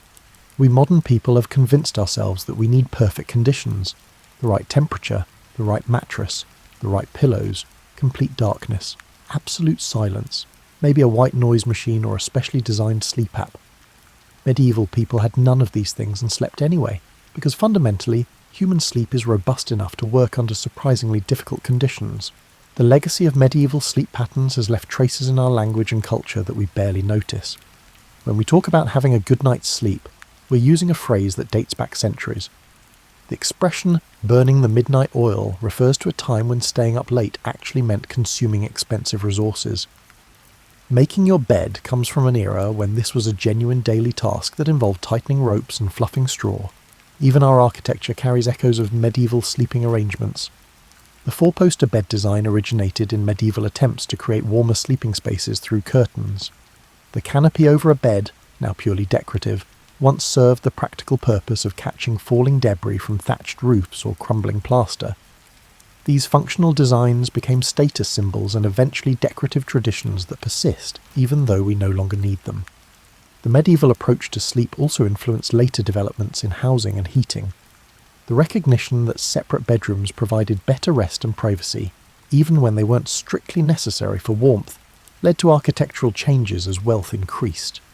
The development of better chimney technology, improved glass making for windows, and more efficient heating systems all emerged partly from centuries of experience with cold, smoky medieval sleeping conditions. Medieval sleep patterns, specifically that segmented sleep with a wakeful period in the middle of the night, might actually have been more natural for human biology than our modern compressed schedule. Some sleep researchers argue that the medieval pattern matched our circadian rhythms better than forcing ourselves to sleep in one solid block. That middle-of-the-night wakeful period was used for prayer, intimacy, reflection, and dreaming, activities we've lost in our rush to maximize sleep efficiency. There's also something to be said for the medieval acceptance of seasonal variation in sleep patterns. We modern people try to maintain the same schedule year-round, going to bed at the same time whether it's June or December, regardless of what our bodies might prefer. Medieval people slept more in winter and less in summer, following natural light cycles, and this might have been healthier than our artificial consistency. The communal nature of medieval sleep also has lessons for us. While we value privacy and personal space, and there's nothing wrong with that, there was something to be said for the security and comfort of never sleeping truly alone. The presence of family members and the sounds of other people breathing and sleeping nearby provided reassurance in a way that our isolated modern bedrooms don't. Medieval people's relationship with fire teaches us about resource management and sustainability in ways we've forgotten. They used fire carefully because fuel was precious, banked fires to maintain them efficiently, and understood that waste in heating was waste they couldn't afford. Our modern ability to heat entire homes to comfortable temperatures year-round is wonderful, but it's come at environmental costs that medieval people would have found incomprehensible. The spiritual dimension of medieval sleep reminds us that sleep has always been more than just physical rest. It's a vulnerable state that requires not just physical safety, but psychological and spiritual security. Medieval prayers and protective rituals served the same function that our modern bedtime routines serve, creating a mental transition from waking concerns to sleep's release. Whether you're crossing yourself and praying to saints or doing relaxation exercises and meditation, you're performing the same basic function of creating a psychological boundary around sleep time. As you lie there in your comfortable bed, with your temperature-controlled room and your supportive mattress, it's worth considering what lessons medieval sleep might offer for our modern rest problems. Because for all our advances in sleep technology, many of us struggle to sleep well, while medieval people, despite their objectively terrible sleeping conditions, generally managed just fine. First, there's the lesson of darkness. Medieval people lived in genuine darkness, and their sleep cycles aligned naturally with it. We modern folks flood our evenings with artificial light, then wonder why we have trouble falling asleep. The blue light from our phones and tablets is particularly disruptive, signalling to our brains that it's still daytime when we're trying to convince our bodies it's bedtime. Medieval people didn't have to actively create darkness. It was the default setting, and their bodies responded accordingly. If you're struggling with sleep, one medieval lesson is simple. Make your evenings darker. Dim your lights as bedtime approaches. Avoid screens for an hour before sleep, and use blackout curtains to eliminate light pollution from streetlights. Create an approximation of that medieval darkness, and your body might remember how it's supposed to respond. Second, there's the temperature factor. Medieval people slept in cold rooms and used bedding for warmth, rather than heating the entire space. Modern research actually supports this approach. We sleep better in cooler rooms, ideally between 60 and 67 degrees Fahrenheit. Your body temperature naturally drops when you sleep, and a cool environment facilitates this process. Medieval people stumbled onto this truth through necessity. We've had to rediscover it through sleep research. The medieval practice of layering for warmth rather than ambient heating also makes sense. Being slightly cool but buried under warm blankets seems to promote better sleep than being in a warm room with light covers. There's something psychologically comforting about burrowing into blankets, creating your own warm microclimate the way medieval bed curtains once did. Third, consider the medieval approach to bedtime routines. Modern sleep experts constantly advise establishing consistent bedtime rituals, and medieval people did exactly this with their evening prayers, their fire banking and their protective rituals. These activities served the practical purpose of preparing for bed, while also signalling to the mind and body that sleep was coming. The specific content of the ritual mattered less than its consistency, and its role in marking the transition from day to night. You might not want to start crossing yourself and reciting prayers to ward off demons, though if that works for you, go right ahead. But creating your own bedtime ritual serves the same purpose. Making tea, reading a few pages of an actual book, doing some gentle stretching, or even just putting on specific sleepwear, these activities signal to your brain that sleep time is approaching. Fourth, there's something to learn from segmented sleep. While we can't fully recreate medieval sleep patterns in our electric world, there's value in not panicking if you wake up in the middle of the night. Medieval people expected this wakeful period and used it productively and calmly. When we wake at 3 a.m. and immediately start stressing about how we should be asleep, we make the problem worse. If you wake in the night, try adopting a medieval approach. Accept it. Lie there quietly, think calm thoughts, pray if you're inclined that way, or just rest peacefully. Don't look at your phone, don't turn on bright lights, and don't start your day. Just exist calmly in the darkness for a while, and you'll likely drift back to sleep naturally. Fighting the wakefulness creates anxiety that prevents sleep. Accepting it often allows it to pass. Fifth, medieval people's physical exhaustion from daily labour meant they fell asleep easily, despite uncomfortable conditions. Most of us aren't doing the kind of physical work that left medieval people genuinely tired by bedtime. We're mentally exhausted but physically under-exercised, which is exactly the wrong combination for good sleep. Our brains are wired from screen time and stress, but our bodies haven't done enough to earn physical tiredness. The medieval lesson here is straightforward. Physical activity during the day promotes better sleep at night. You don't need to plough fields or walk 20 miles, but you do need to move your body enough that it's ready for rest. Medieval people didn't need sleep podcasts or meditation apps, because their bodies were genuinely ready to shut down at bedtime. Sixth, There's the matter of expectations. Medieval people didn't expect perfect comfort, complete silence, or ideal conditions. They expected sleep to be somewhat challenging and uncomfortable, and they slept anyway. We modern people have such high expectations for our sleep that we create anxiety around it, and that anxiety itself disrupts our rest. Sometimes the medieval approach of just accepting less than perfect conditions and sleeping anyway is the healthiest response. Your mattress might not be perfectly suited to your body, your room might not be absolutely silent, and your schedule might not align perfectly with your natural rhythms. And that's okay. Sleep doesn't require perfection, it just requires good enough conditions and a willingness to rest despite minor imperfections. Finally, medieval sleep reminds us that community and connection matter for good rest. Sleeping completely alone in isolated rooms is actually a very modern phenomenon, and it's not necessarily optimal for everyone. The presence of family members, pets, or partners can provide comfort and security that promotes better sleep, even if it also means occasional disruptions. Obviously, we don't need to return to medieval communal sleeping arrangements. Privacy and personal space are valuable, but there's something to be said for not sleeping in complete isolation if it makes you anxious or uncomfortable. That dog on your bed, that partner beside you, that baby monitor connecting you to your children, these connections serve some of the same reassuring functions that communal medieval sleeping once did. Let's take a moment to imagine that you could somehow transport your modern bedroom back to medieval times, or bring a medieval sleeping space into the present. The contrast would be startling, but so would the similarities. A medieval person visiting your bedroom would probably be most amazed by the consistent temperature. The idea that you could keep an entire room warm all night, every night, without anyone tending a fire, would seem like sorcery. They'd be fascinated by your light switches. The ability to banish darkness with a simple gesture would be mind-boggling. Your mattress would feel incredibly soft and supportive, your sheets impossibly smooth and clean. But they might also find your bedroom somewhat puzzling. Why is it so isolated from the rest of the house?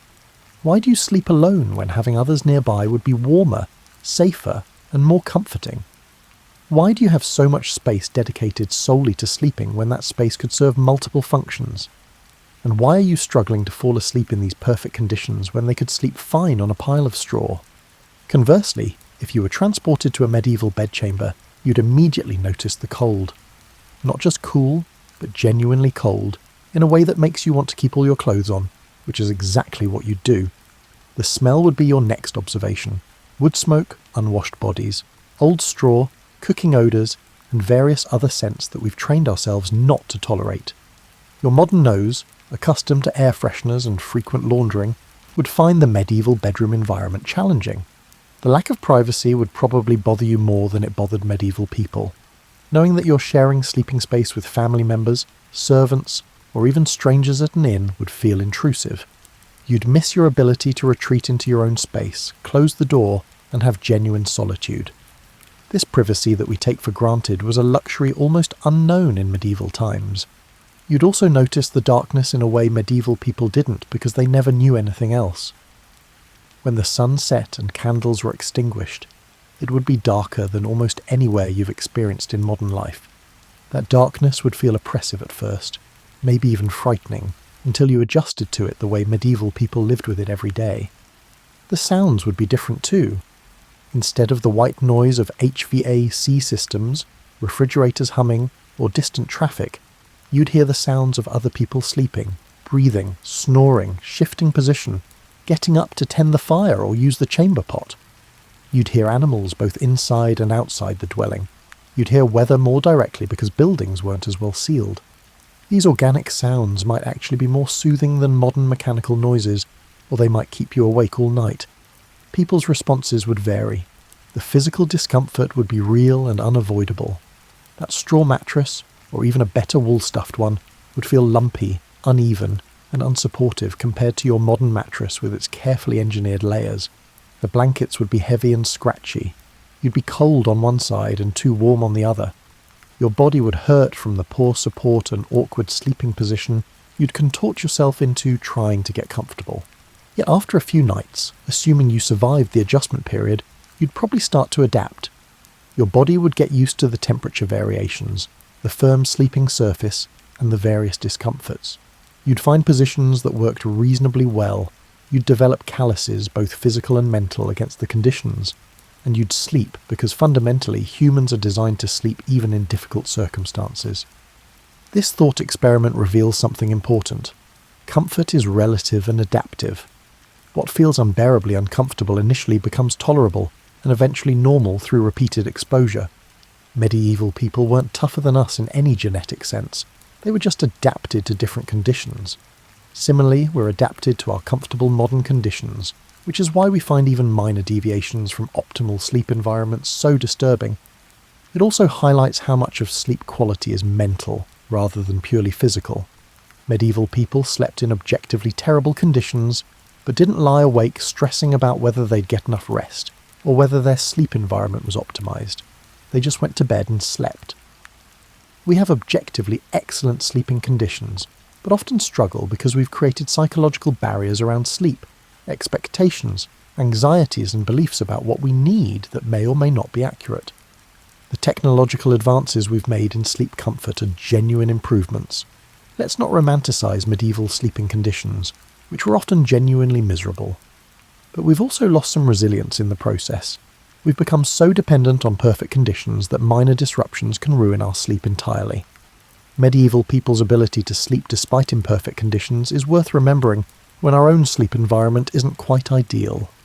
As we near the end of our journey through medieval nights, and as you prepare to drift off in your own comfortable bed, let's reflect on what this exploration of medieval sleep reveals about the human experience of rest across time.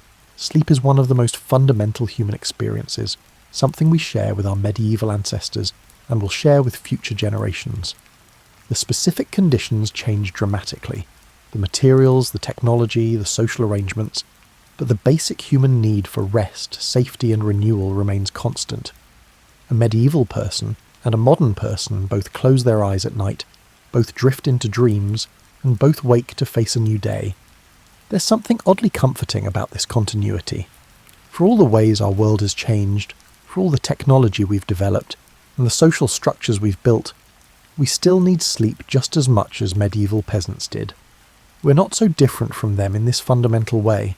Their struggles to stay warm through cold nights, to feel safe in darkness, to find rest despite discomfort. These are struggles we can understand even across 800 years of history. Medieval people solved their sleep problems with the resources they had: wool and straw, fire and faith, community and resilience. We solve ours with temperature control and memory foam, sleep apps and weighted blankets. The solutions are different, but the underlying needs are the same. We both seek warmth, safety, comfort and rest. We both create rituals and routines to ease the transition from waking to sleeping. We both worry about not getting enough sleep, though we probably worry more about it than they did. The medieval relationship with sleep was more pragmatic and less anxious than ours. They didn't have sleep specialists or studies on optimal sleep positions. They just went to bed when it got dark and got up when it got light, with that interesting middle-of-the-night interval that we've lost. Their approach was less scientific, but possibly less stressful. They didn't lie awake worrying about whether they were sleeping correctly, but they also dealt with genuine hardships that we can barely imagine. The cold that seeped into your bones on winter nights, the discomfort of sleeping surfaces that would fail any modern ergonomic test, the smoke that irritated your lungs every day of your life, and the genuine dangers from fire, disease and violence that made every night's rest somewhat precarious. We shouldn't romanticize these difficulties just because medieval people endured them. What we can take from medieval sleep is a sense of proportion. Yes, good sleep conditions matter and are worth pursuing, but perfect conditions aren't necessary for adequate rest, and obsessing over optimization can create more problems than it solves. Medieval people's ability to rest, despite imperfection, is a useful counterpoint to our modern anxiety about getting every detail of our sleep environment exactly right. We can also learn from their acceptance of natural rhythms and seasonal variations. The idea that you might sleep differently in winter than in summer, that you might wake naturally in the middle of the night and that's okay, and that sleep is influenced by natural cycles rather than being a fixed requirement. You must meet precisely every night. These ideas offer a gentler, more flexible approach to rest. The medieval practice of preparing for sleep through ritual, whether prayers, fire banking or other regular activities, reminds us that sleep doesn't just happen, it's something we prepare for and enter into deliberately. Creating that transition period, marking the boundary between day and night, helps our minds and bodies recognise when it's time to let go of waking concerns and enter into rest. And perhaps most importantly, medieval sleep reminds us that humans are remarkably adaptable. We can sleep in difficult conditions, adjust to different arrangements, and find rest even when circumstances aren't ideal. This resilience is still in us, even if we don't need to use it as often. When we face disrupted sleep, travel, stress, illness, life changes, remembering that humans have slept successfully under far more challenging conditions can help us maintain perspective. As you lie there now, warm under your covers, in your quiet room with its controlled temperature and comfortable mattress, you're experiencing a level of sleep comfort that medieval people couldn't have imagined. Appreciate it because it's genuinely wonderful. But also know that if circumstances ever required you to sleep less comfortably, you could adapt, just as humans have adapted to sleeping conditions throughout history. The medieval person struggling to stay warm under scratchy wool blankets in a smoky cottage, and you in your climate-controlled bedroom, are connected by that fundamental human need for rest. You both close your eyes against the darkness, let consciousness fade, and trust that sleep will restore you for another day. The specifics differ wildly, but the essential experience is the same. So tonight, as you drift off, you're participating in a ritual that connects you to countless generations of humans who have sought rest in the darkness. Some of them slept in castles, and some in cottages, some on feather beds, and some on piles of straw. But all of them closed their eyes and slept and woke and lived their lives and passed into history. Their medieval nights are long over, but the human need for sleep continues. The fire they tended so carefully has been replaced by your central heating, their prayers for protection by your locked doors and alarm systems, and their rough blankets by your engineered bedding. But the sleep itself, that nightly letting go of consciousness, that trust in tomorrow's waking, that universal human vulnerability and renewal, remains unchanged. Sleep well tonight, knowing you're part of this long human tradition of finding rest in darkness, safety in vulnerability, and renewal in that mysterious daily death and rebirth we call sleep. Medieval people did it with cruder tools but equal success. You'll do it with better tools but face the same fundamental challenge, to let go of today and trust in tomorrow. The medieval night has ended, but yours continues. Let the warmth of your bed surround you, let the comfort of safety embrace you, and let the quiet darkness welcome you. You don't need to bank fires or recite protective prayers. You don't need to worry about wolves or demons or whether the thatch will hold against the rain. You just need to close your eyes, breathe deeply, and let yourself drift into that ancient, universal human experience of sleep. Medieval people did it, your parents and grandparents did it, and you can do it too. Sweet dreams, and may you wake refreshed just as countless humans have done across the centuries, from those cold medieval mornings to your comfortable modern one.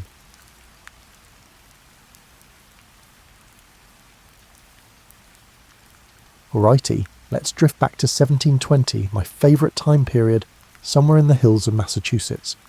You wake up one December morning, and your breath creates little puffs of fog inside your own bedroom. The water in your wash basin has a thin skin of ice that crackles when you touch it. Outside, snow has been falling for 3 days straight, and the wind sounds like it's having a heated argument with your house. Your modern self might panic, but colonial you've got this figured out in ways that would surprise even yourself. The secret wasn't just one brilliant invention or technique. It was a whole symphony of small, clever adaptations that colonial families orchestrated together. Think of it like a recipe where every ingredient mattered, from the way they built their homes to the undergarments they wore, from the foods they ate to the very way they arranged their daily lives around the rhythm of staying warm.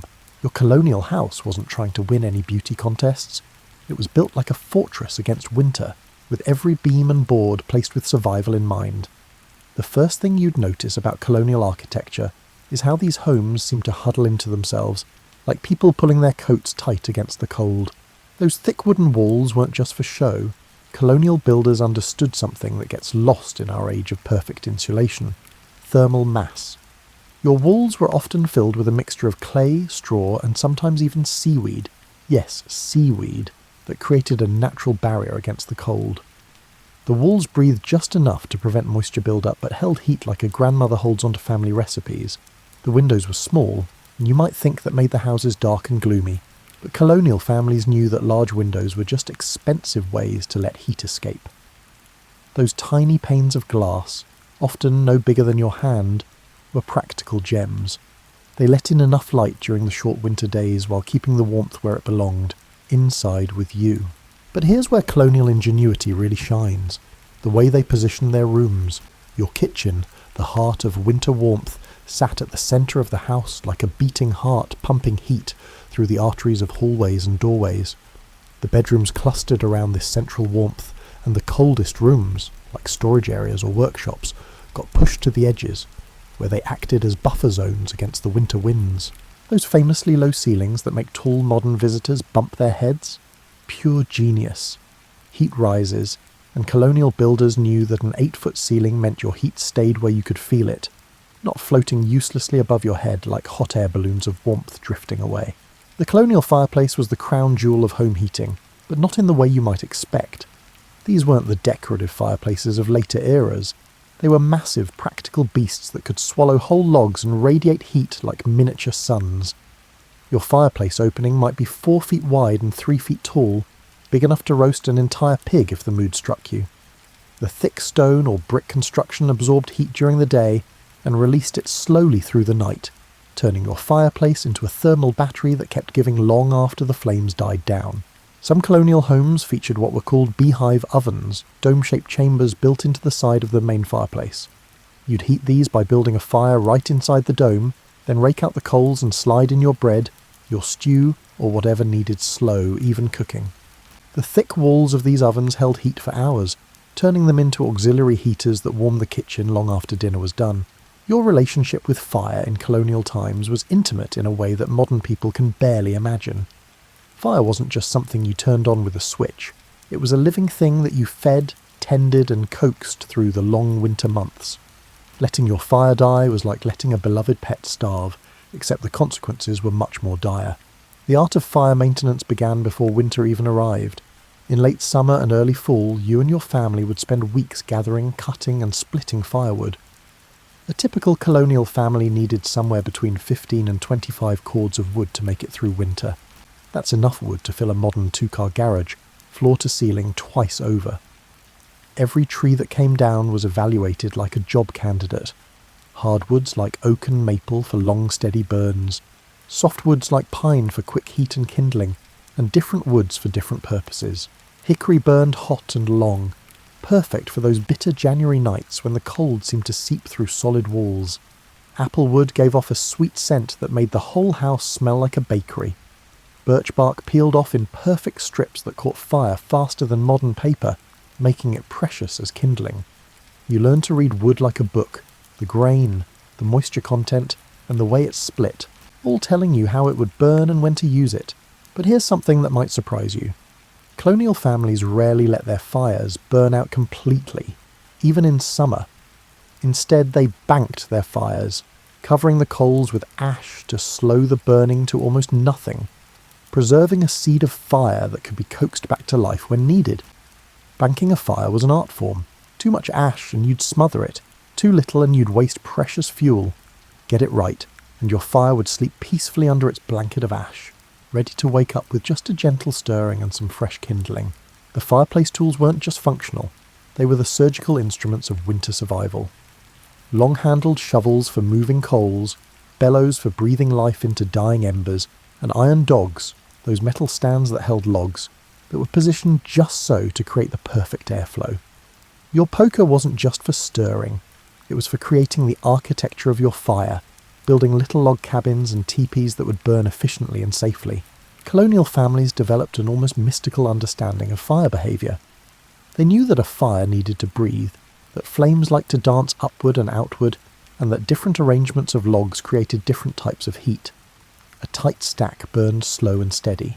A loose arrangement burned hot and fast. Green wood hissed and sputtered and filled the house with smoke, while seasoned wood caught quickly and burned clean. The most skilled fire tenders could keep a fire burning for days with minimal attention, banking it at night and coaxing it back to life each morning like conducting a daily resurrection. They understood the personality of their particular fireplace, knew how their chimney drew air, and could read the colour and behaviour of flames like weather forecasters read clouds. When you think about colonial winter clothing, forget everything you've seen in movies about people shivering in thin cotton shirts. Colonial clothing was engineering in fabric form, a layered defence system that would make modern outdoor gear companies weep with envy. You weren't just getting dressed in the morning, you were constructing a personal environment that would keep you alive and comfortable in temperatures that would send modern people running for their cars. The foundation of your winter wardrobe was linen undergarments, and before you wrinkle your nose at the thought of scratchy old fabric, understand that colonial linen was often softer than modern cotton.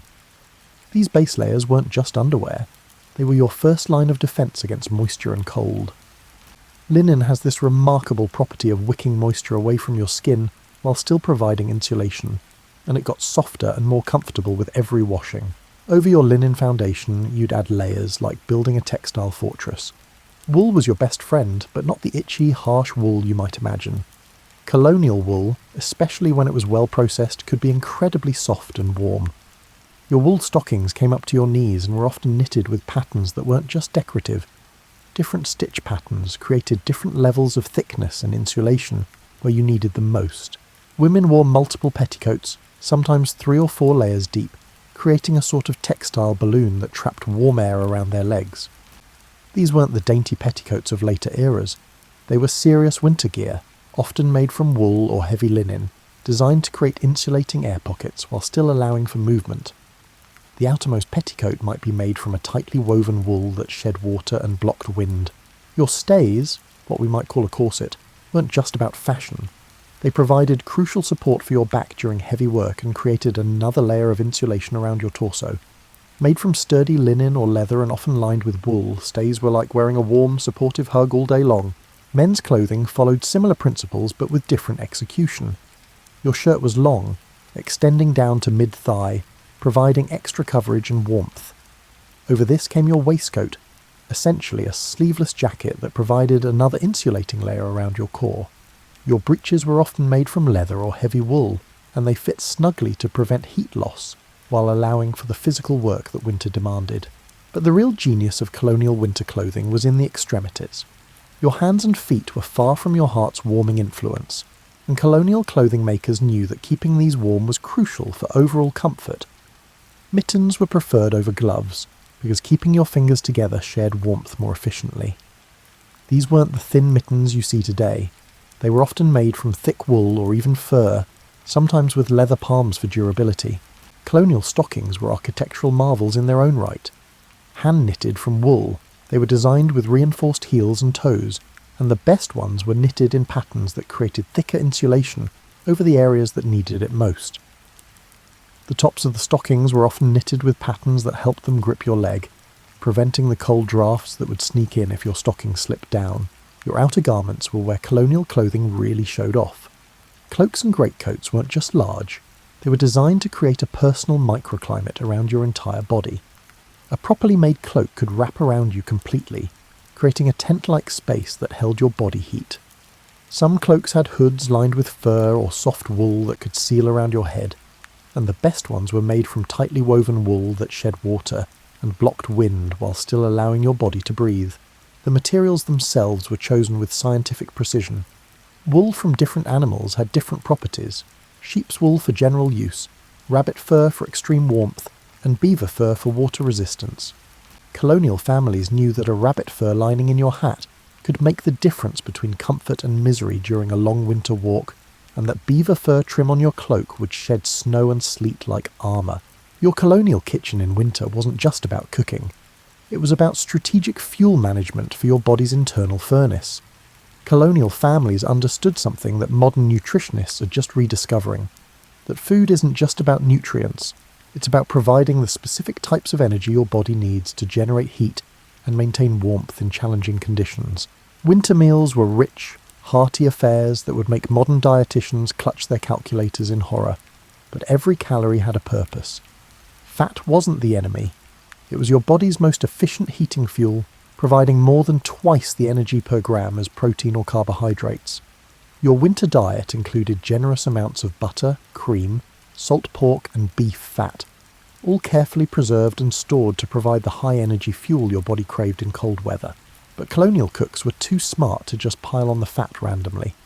They understood food combining in ways that created sustained energy release throughout long, cold days. Your typical winter breakfast might include cornmeal mush cooked with milk and butter, providing quick carbohydrates for immediate energy and fats for long-term fuel. Add some maple syrup or molasses, and you have a meal that will keep your internal fires burning for hours. The preparation methods were as important as the ingredients themselves. Slow-cooked stews and soups weren't just convenient, they were perfectly designed for cold weather nutrition. When you slowly simmer meat, bones and vegetables together for hours, you break down tough fibres and extract nutrients that your body can easily absorb and convert to heat. The gelatin from bone broths provided protein that your body could quickly convert to energy, while the fat that rose to the surface created a protective layer that helped retain heat in both the pot and your stomach. Root vegetables were the unsung heroes of colonial winter nutrition. Potatoes, turnips, parsnips and carrots weren't just filling. They were packed with complex carbohydrates that provided steady, sustained energy release. When stored properly in root cellars, these vegetables actually got sweeter over the winter as their starches converted to sugars, making them more palatable and easier for your body to convert to quick energy. Colonial families were masters of food preservation, and their winter larders were carefully orchestrated systems of stored energy. Salt pork and beef weren't just preserved meat. They were concentrated calorie bombs that could provide the fat and protein needed to maintain body heat during the coldest weather. A few strips of salt pork added to a pot of beans or vegetables could transform a simple meal into a high-energy winter feast. Dried fruits and nuts provided concentrated nutrition and calories in small packages. A handful of dried apples or a small portion of walnuts could provide the quick energy needed for outdoor chores, while also supplying the vitamins needed to prevent scurvy and other winter ailments. Colonial families knew that variety in their diet wasn't just about taste. It was about providing all the different types of fuel and nutrients their bodies needed to function in harsh conditions. The beverages of colonial winter were strategic too. Hot cider wasn't just a tasty drink. It provided quick sugars for energy and warmth from the inside out. Milk was rich in fats and proteins that helped maintain body heat, and it was often consumed warm, adding to its heating effects. Even alcoholic beverages served a purpose beyond social lubrication. Rum, brandy and hard cider provided concentrated calories and helped dilate blood vessels to improve circulation to extremities. Cooking methods themselves contributed to winter warmth strategies. Roasting, baking and slow cooking weren't just about flavour. They were about maximising the heat production from your kitchen fire while creating foods that would provide sustained energy. A pot roast that simmered all day not only created a hearty meal, but also radiated heat throughout the kitchen, making efficient use of precious fuel. The timing of meals was strategic too. Your largest, most calorie-dense meal often came in the middle of the day, providing fuel for the afternoon's work and helping maintain body temperature through the coldest part of the day. Evening meals might be lighter, but still warm and nourishing, designed to provide the steady energy needed to maintain body heat through the long winter night. Your colonial bedroom in winter was a battlefield where comfort met survival, and losing this battle meant shivering through long, miserable nights that left you exhausted and vulnerable to illness. But colonial families had developed an arsenal of strategies that turned even unheated bedrooms into surprisingly comfortable sleeping spaces. The bed itself was the command centre of your nighttime warmth strategy. Colonial beds weren't just furniture, they were elaborate heating systems disguised as sleeping platforms. The foundation was often a rope bed, where thick ropes were woven in a grid pattern across the bed frame. These ropes could be tightened or loosened to adjust the firmness of the sleeping surface, and they provided excellent support while allowing air to circulate underneath the mattress, preventing moisture build-up that could lead to cold, clammy sleeping conditions. Your mattress wasn't the simple affair you might imagine. The best colonial mattresses were layered systems that created insulation while providing comfort. The bottom layer might be straw or corn husks for basic support, and insulation from the cold ropes below. Above this came a layer of wool batting or down feathers for warmth and cushioning. The top layer was often fine linen or cotton ticking filled with the softest down or wool, creating a sleeping surface that was both comfortable and warm. But the real genius of colonial bed warmth was in the warming systems. Bed warmers weren't luxuries, they were essential tools for survival. Your bed warmer was typically a long-handled brass or copper pan that you filled with hot coals from the fire. You'd slide this under the covers for 10 or 15 minutes before bedtime, moving it around to warm the entire sleeping area. The metal pan distributed heat evenly, and the long handle kept your hands safe from both the heat and the coals. Some families used heated bricks wrapped in cloth instead of dedicated bed warmers. These held heat longer than metal pans and could be positioned strategically around the bed to create zones of warmth. A heated brick at your feet, another at your back, and perhaps one more near your hands could turn even the coldest bedroom into a comfortable sleeping space. Your bedding was a layered defense system that would impress modern camping gear designers. The bottom sheet was usually linen, which wickered moisture away from your body, while providing a smooth, comfortable sleeping surface. Above this came wool blankets, often multiple layers, each serving a different purpose. A lighter wool blanket next to your body provided warmth without weight, while heavier blankets on top trapped heat and blocked cold drafts. The top layer of your bedding was often a thick comforter or coverlet filled with down or wool. These weren't just warm, they were designed to create a microclimate around your body that held heat while allowing enough air circulation to prevent stuffiness. The best comforters had removable covers that could be washed regularly, keeping your bedding fresh and hygienic even during the months when bathing was infrequent. Bed curtains weren't just for privacy, they were essential heating equipment. Heavy curtains drawn around your bed created a smaller space that was easier to warm and harder for cold air to penetrate. These curtains were often made from thick wool or heavy linen, sometimes lined with additional fabric for extra insulation. Drawing your bed curtains was like creating a tent within your bedroom, a private space that held your body heat and blocked cold drafts from the rest of the room. Your nightgown or sleeping shirt wasn't just sleepwear, it was part of your thermal defense system. Colonial nightgowns were long, often reaching to the ankles, and made from soft but warm materials like flannel or brushed linen. The long sleeves and high necklines prevented heat loss from your extremities and torso, while the loose fit allowed for air circulation that prevented overheating and moisture buildup. Nightcaps weren't fashion statements, they were essential for preventing heat loss from your head, where a significant amount of body heat can escape. These were often made from soft wool or cotton, sometimes lined with silk or fine linen for comfort against your hair and scalp. A well-made nightcap could make the difference between a comfortable night's sleep and hours of shivering wakefulness. The positioning of your bed within the room was strategic too. Colonial bedrooms often placed the bed away from exterior walls and windows, where cold air could seep through gaps in construction. Instead, beds were positioned near interior walls that shared heat from the kitchen or main fireplace. Some colonial homes had bedrooms directly above the kitchen, taking advantage of the heat that rose from the cooking fires below. One of the most ingenious aspects of colonial winter survival was the way families used social dynamics and communal living as heating strategies. Your colonial home wasn't just a building, it was a carefully orchestrated system of human cooperation designed to maximize warmth and minimize fuel consumption. Privacy was a luxury that few could afford when survival depended on sharing body heat and resources. Family sleeping arrangements in winter were practical rather than prudent. Children often shared beds not just to save space, but because 2 or 3 small bodies could generate and share warmth far more efficiently than each sleeping alone. Parents might bring the youngest children into their own bed during the coldest nights, creating a family warming system that kept everyone comfortable while conserving precious heating fuel. The concept of bundling, where courting couples would share a bed while fully clothed and sometimes with a board between them, wasn't just about supervised romance. It was a practical heating solution that allowed families to provide guest accommodation without the expense of heating additional rooms or providing extra bedding and warming equipment. Your body heat was a valuable commodity, and sharing it wisely was a mark of good household management. Common rooms served as gathering spaces where the entire family's body heat contributed to overall warmth. During the coldest weather, normal privacy and individual space gave way to practical communal living. Your family might spend entire days in the kitchen and main room, working, eating, and socializing in the warmest parts of the house, while letting the peripheral rooms go cold. Work parties and social gatherings weren't just about community bonding, they were strategic heating events. A barn-raising or quilting bee brought together dozens of people whose combined body heat could warm even large spaces. Smart colonial families scheduled their social events during the coldest parts of winter, turning necessary community work into opportunities for everyone to stay warm while accomplishing important tasks. The kitchen hearth became the social centre of winter life.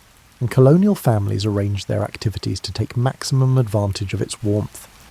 Women would do their spinning, knitting, and mending near the fire, while men might repair tools or work on woodworking projects. Children played games and did their lessons in the warm circle around the hearth. This wasn't just about comfort, it was about making efficient use of heating fuel while maintaining the social bonds that held communities together through the harsh winter months. Evening entertainment was designed around warmth conservation. Storytelling, singing, and games that could be enjoyed while sitting close together near the fire became the primary forms of winter recreation. These activities served multiple purposes.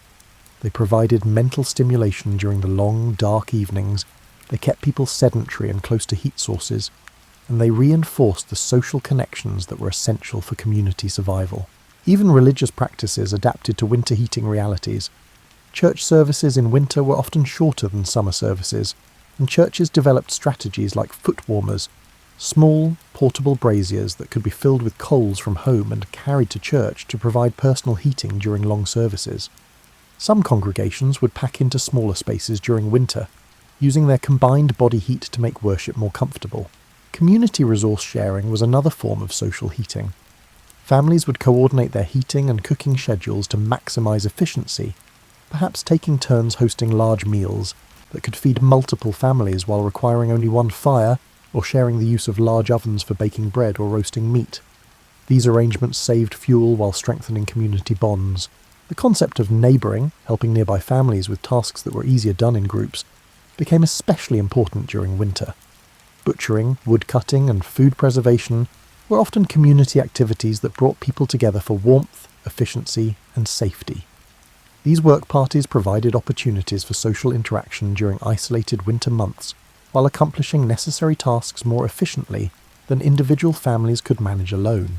Colonial families were master practitioners of microclimate management, understanding how to create warm zones within larger cold spaces, and how to use the physics of heat, air circulation, and thermal mass to their advantage. Your colonial home wasn't uniformly heated. Instead, it was a collection of carefully managed thermal zones that prioritised warmth where it was needed most, while allowing less critical areas to remain cold. The concept of heat layering in colonial homes was sophisticated in ways that modern heating systems sometimes miss. Heat from your central fireplace didn't just radiate outward randomly. It was channeled and directed through strategic architectural choices. Interior doors were positioned to allow warm air to flow from heated rooms to adjacent spaces, while exterior doors were often double-layered with small vestibules that prevented cold air from rushing directly into warm spaces. Thermal mass was used strategically throughout colonial homes. Large stone or brick fireplaces absorbed heat during active burning and released it slowly over hours, acting like massive batteries that stored and distributed warmth long after the fire died down. Some colonial homes featured stone floors near the hearth that absorbed heat during the day and radiated it back during the night, creating comfort zones that remained warm even when the fire was banked. Window management was a precise science in colonial homes. During sunny winter days, even small windows could contribute significant heat gain when positioned correctly. Colonial families understood which windows would catch morning sun, afternoon sun, or were positioned to avoid cold northern exposures. They would open these windows during warm daylight hours to capture solar heat, then cover them with thick curtains or shutters as soon as the sun moved on or set, trapping the captured warmth inside. Air circulation management prevented the stuffiness that could make heated spaces uncomfortable, while avoiding the drafts that could steal precious warmth. Colonial builders understood that still air was insulating air, and they designed their homes to minimize unwanted air movement, while allowing for the gentle circulation needed to distribute heat from fires and prevent moisture buildup that could lead to cold, clammy conditions. The strategic use of textiles turned colonial homes into adjustable thermal environments. Heavy curtains, tapestries, and wall hangings weren't just decorative. They were movable insulation that could be deployed where needed most. During the coldest weather, families would hang extra blankets or quilts to subdivide large rooms into smaller, more easily heated spaces, or to block off unused areas that would otherwise steal heat from living spaces. Furniture placement was another tool in the colonial thermal management toolkit. Chairs, benches, and tables were positioned to create windbreaks around seating areas near fires, while also serving as platforms for warming stones, bricks, or other thermal mass objects that could store and distribute heat. High-backed chairs and settles weren't just about comfort. They created personal heat-reflecting zones that concentrated warmth around individual family members. The timing of daily activities was coordinated with thermal management strategies. Cooking, baking, and other heat-generating activities were scheduled to provide maximum warming benefit during the coldest parts of the day. Laundry might be done during the warmest part of winter days, taking advantage of both solar heat gain and the warmth generated by hot water and steam, while also providing humidity that made cold air feel more comfortable. Even personal thermal management was sophisticated. Colonial families understood that keeping your core body temperature warm was more efficient than trying to heat extremities directly. They wore layers that trapped warm air close to their torsos and major blood vessels, allowing their circulatory systems to carry this warmth to hands and feet more efficiently than trying to heat these extremities externally. The management of humidity levels was crucial for winter comfort. Too little humidity made cold air feel even colder and could lead to respiratory problems and dry, cracked skin. Too much humidity made spaces feel clammy and cold, while promoting the growth of mold and mildew that could cause illness. Colonial families used cooking, breathing, and strategic ventilation to maintain humidity levels that made their heated spaces feel comfortable and healthy. When winter weather turned truly dangerous, colonial families had emergency protocols that could mean the difference between survival and disaster. Your colonial ancestors weren't just prepared for normal winter weather. They had strategies for blizzards, ice storms, and the kind of bitter cold that could kill unprepared people in hours rather than days. The most critical emergency protocol was fire insurance, maintaining multiple heat sources and backup ignition systems. Your main fireplace might be your primary heat source, but colonial families always maintained secondary fires or heating systems that could take over if the main fire failed. This might mean keeping a small fire going in a bedroom fireplace, maintaining banked coals in a kitchen firepot, or keeping emergency fire-starting materials dry and accessible in multiple locations throughout the house. Emergency food protocols were equally sophisticated. Beyond your normal winter food storage, colonial families maintained emergency food caches, high-energy, long-lasting foods that could sustain life during extended periods when normal cooking wasn't possible. These might include parched corn, dried meat, nuts, and preserved fruits that required no cooking and provided maximum nutrition in small quantities. Some families kept emergency food supplies in root cellars or other cold storage areas separate from their main larder, protecting these reserves from both spoilage and the temptation to consume them during normal times. Water security during extreme weather was a constant concern. Wells could freeze, and collecting water from streams or springs might become impossible during severe storms.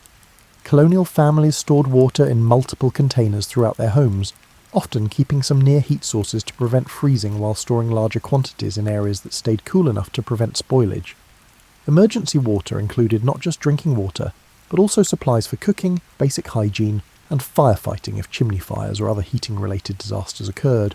Shelter reinforcement protocols prepared colonial homes for extreme weather conditions. This included securing shutters and storm coverings for windows, reinforcing doors against wind and snow loads, and preparing temporary shelter spaces within the home if normal heating areas became unusable. Some colonial families prepared interior rooms that could be quickly converted into survival spaces, complete with emergency bedding, food, water, and heating supplies. Personal emergency preparation included maintaining emergency clothing and bedding that could provide extra warmth during extreme conditions. This meant keeping extra blankets, warm clothing, and emergency supplies dry and accessible even if other parts of the home became unusable. Colonial families often maintained emergency clothing supplies in multiple locations, ensuring that family members could access warm, dry clothing even if they became separated from their primary belongings. Communication and community emergency protocols connected individual family survival strategies with broader community support systems.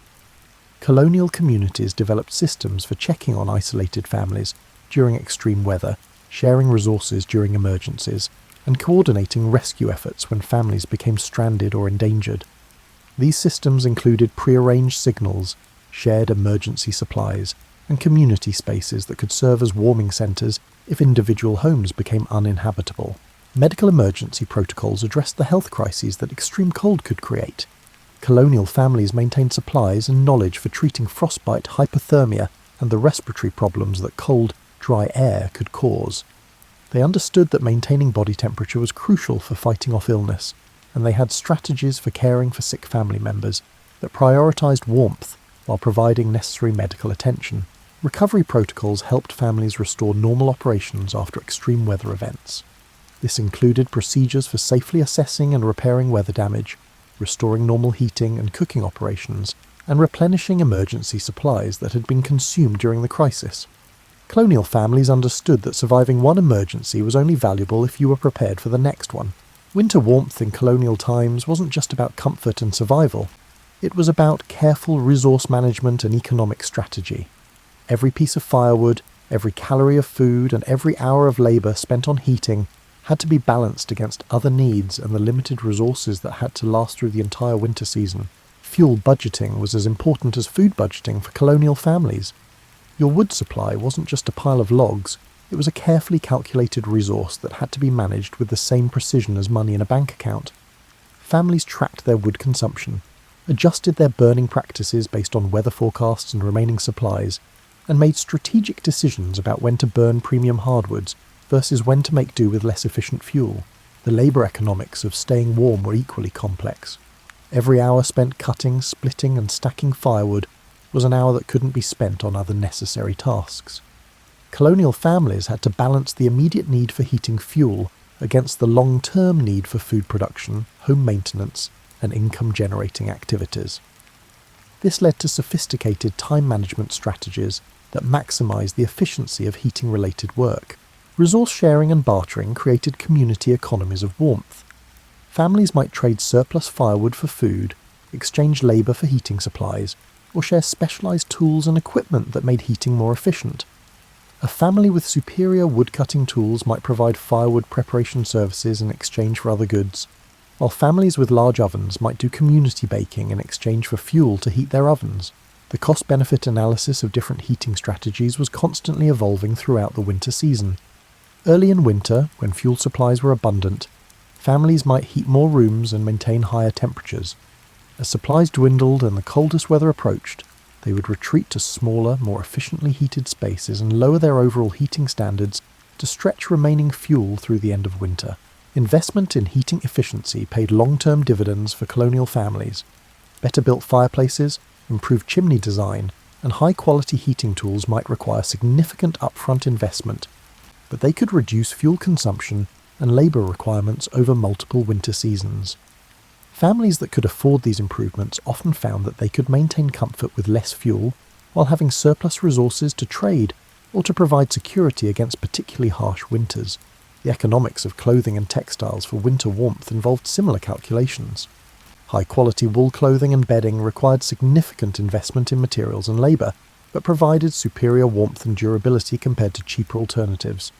Colonial families had to decide whether to invest time and money in premium winter clothing that would last for many seasons, or to make do with less expensive options that might need frequent replacement. Food economics is intertwined with heating economics in complex ways. High-calorie winter foods provided the energy needed to maintain body heat, but they were often expensive or required significant resources to produce and preserve. Families had to balance the cost of heating their homes against the cost of eating foods that would help their bodies generate internal heat, often finding that strategic combinations of both approaches provided the most economical winter survival strategy. Colonial families weren't just following ancient traditions, they were constantly innovating, adapting, and improving their winter survival strategies. Your colonial ancestors were inventors and experimenters who faced the daily challenge of staying warm with limited resources and technology, leading to remarkable innovations that often surpassed modern solutions in efficiency and sustainability. Fireplace design evolved continuously throughout the colonial period as families experimented with ways to extract more heat from their precious fuel. Some colonials developed fireplace inserts and heat exchangers that captured heat that would otherwise escape up the chimney. Others experimented with fireplace positioning, angling, and airflow patterns that maximised heat distribution throughout their homes. These innovations were often shared between families and communities, spreading effective improvements throughout entire regions. Insulation innovations used locally available materials in creative ways. families experimented with different combinations of natural insulation materials, mixing straw with clay, layering different types of animal fur, or using collected bird down in ways that provided maximum insulation value. Some colonial families developed sophisticated understandings of how different insulation materials performed under various conditions, leading to custom insulation solutions for different parts of their homes. Clothing and textile innovations address specific heating challenges through creative design and material use. Colonial seamstresses developed techniques for creating garments that maximized warmth while allowing for the physical activity that winter survival demanded. This included innovations in layering systems, strategic reinforcement of high-wear areas, and the development of specialized garments for specific winter activities like ice fishing, wood cutting, or outdoor animal care. Food preservation and preparation innovations extended the effectiveness of winter nutrition strategies. Colonial cooks developed new techniques for preserving high-energy foods, creating concentrated nutrition sources, and preparing foods that provided maximum heating benefit. These innovations often involved creative combinations of traditional preservation techniques with new understanding of nutrition and energy requirements. Heating tool innovations improved the efficiency and safety of fire management. Colonial blacksmiths and metalworkers developed improved fireplace tools, more efficient bed warmers, and specialized implements that made fire management easier and more effective. Some families created their own heating innovations using available materials, copper warming pans that distributed heat more evenly, iron fire dogs that could be adjusted for different log sizes, and specialized coal containers that held heat longer while being safer to handle. Building technique innovations address specific thermal challenges that colonial families discovered through experience. Some families experimented with double wall construction that created insulating air spaces, while others developed innovative chimney designs that captured more heat before it escaped outdoors. These building innovations were often region-specific, adapting to local climate conditions, available materials, and specific heating challenges. Behavioral innovations were perhaps the most important category of colonial winter adaptations. Families continuously refined their daily routines, work schedules, and living patterns to maximize warmth while minimizing fuel consumption. This might include innovations in family coordination that ensured fires were tended efficiently, new approaches to task scheduling that took advantage of natural heat sources, or creative solutions for maintaining social connections during isolated winter months. Community innovations in heating strategies often provided solutions that individual families couldn't achieve alone. Some communities developed shared heating resources like communal ovens or warming houses that could serve multiple families efficiently. Others created community fuel sharing systems that helped ensure that no family ran out of heating fuel during extreme weather. These community innovations required cooperation and coordination, but they often provided heating solutions that were more efficient and reliable than individual family efforts. The most successful colonial innovations were those that addressed multiple challenges simultaneously.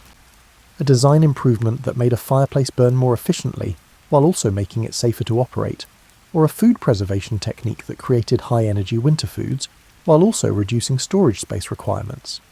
These multi-benefit innovations were especially valuable because they provided improvements without requiring additional resources or labour. Colonial America wasn't uniform in its climate or resources, and neither were the winter survival strategies that families developed. Your experience staying warm in colonial Massachusetts would be quite different from what you'd encounter in Virginia, Pennsylvania, or the Carolinas.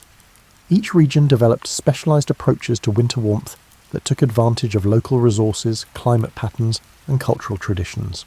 New England families, facing the longest and coldest winters, developed some of the most sophisticated heating strategies in colonial America.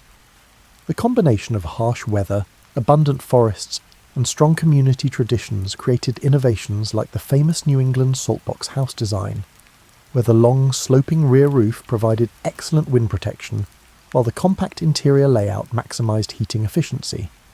New England families also developed complex systems for managing multiple fireplaces and heat sources throughout their homes, creating thermal zones that could be adjusted based on weather conditions and fuel availability. The mid-Atlantic colonies, with their more moderate winters and diverse immigrant populations, created heating systems that blended techniques from multiple European traditions. German colonists brought knowledge of efficient stove designs and thermal mass heating systems, while Dutch families contributed innovations in home layout and insulation techniques. These regional adaptations often combined the best features of different approaches, creating heating systems that were more sophisticated than what any single tradition might have produced alone. Southern colonies faced different challenges, with shorter but sometimes surprisingly harsh winters that could catch unprepared families off guard. Southern colonial families developed heating strategies that could be quickly deployed when needed, but didn't require the massive year-round investment in fuel and heating infrastructure that northern families needed. This led to innovations like portable heating systems, flexible room arrangements that could be quickly adapted for cold weather, and heating strategies that took advantage of the thermal mass of southern building materials like brick and stone. Coastal families, regardless of their latitude, had to deal with the unique challenges of maritime winter weather: high winds, salt air that could corrode heating equipment, and the humidity that made cold air feel even colder. Coastal colonial families developed specialized approaches to wind protection, corrosion-resistant heating tools, and humidity management that kept their homes comfortable despite challenging weather conditions. Mountain and frontier families faced the challenge of extreme weather, combined with limited access to specialized heating equipment and supplies. These families became masters of improvisation and local resource utilization, developing heating systems that could be built and maintained using only materials available in their immediate environment. Frontier innovations often focused on durability and repairability, creating heating systems that could function reliably even when replacement parts and professional repair services were unavailable. Urban colonial families dealt with different constraints, including limited space for fuel storage, restrictions on certain types of heating due to fire regulations, and the need to coordinate heating systems with neighbours in close proximity. Urban innovations often focused on space efficiency and fuel economy, creating heating solutions that provided maximum warmth in minimal space, while using expensive urban fuel supplies as efficiently as possible. Rural families had different advantages and challenges, with greater access to fuel and space, but also greater isolation during extreme weather. Rural heating innovations often focused on self-sufficiency and emergency preparedness, creating heating systems that could function independently for extended periods without outside support or supplies. The interaction between different regional approaches created continuous innovation and improvement in colonial heating strategies. Families moving between regions brought their heating knowledge with them, leading to cross-pollination of techniques and the development of hybrid approaches that combine the best features of different regional traditions. Your daily life in a colonial winter followed rhythms that were dictated as much by thermal management as by daylight or traditional schedules. The need to maintain warmth created a choreography of daily activities that was both practical and surprisingly elegant in its efficiency. Your winter day began before dawn, not because you were an early riser by choice, but because the fires banked overnight needed attention before they died completely. In the pre-dawn darkness, you'd slip from your warm bed into the shocking cold of the unheated bedroom, quickly pulling on clothes that had been warmed by being kept under the covers with you overnight. Your first task was always fire management, stirring the banked coals in the kitchen fireplace, adding kindling and fresh wood, and coaxing the sleeping fire back to active life. The kitchen became your morning command centre, and breakfast wasn't just about nutrition, it was about warming yourself from the inside while the house fires began to take the edge off the indoor cold. Hot porridge, warm bread, and steaming cider or milk weren't luxuries. They were essential tools for raising your body temperature to the point where you could function effectively in cold conditions. Morning work was planned around the gradual warming of your living spaces. Tasks that could be done near the kitchen fire took priority: meal preparation, mending, and planning the day's activities. As other rooms slowly warmed up, or as outdoor temperatures rose with the winter sun, you could expand your activities to other parts of the house, or venture outdoors for essential chores. The midday period, when the winter sun provided whatever warmth was available from the outside, became the time for activities that required leaving the warm interior spaces. This was when you'd venture out to tend animals, collect firewood, check on stored supplies, or visit neighbours. The key was timing these outdoor activities to take advantage of whatever natural warmth was available, while ensuring you could return to warm spaces before the afternoon cold set in. Afternoon activities centred around preparation for the evening and night ahead. This was when you'd prepare evening meals that would provide warming nutrition through the cold night, bank additional fires in bedrooms if fuel supplies allowed, and prepare the warming equipment, heated bricks, bed warmers, or warmed clothing that would make nighttime comfortable. Evening routines were designed around conservation of both warmth and fuel. As daylight faded and outdoor temperatures dropped, your family would consolidate into the warmest spaces of your home.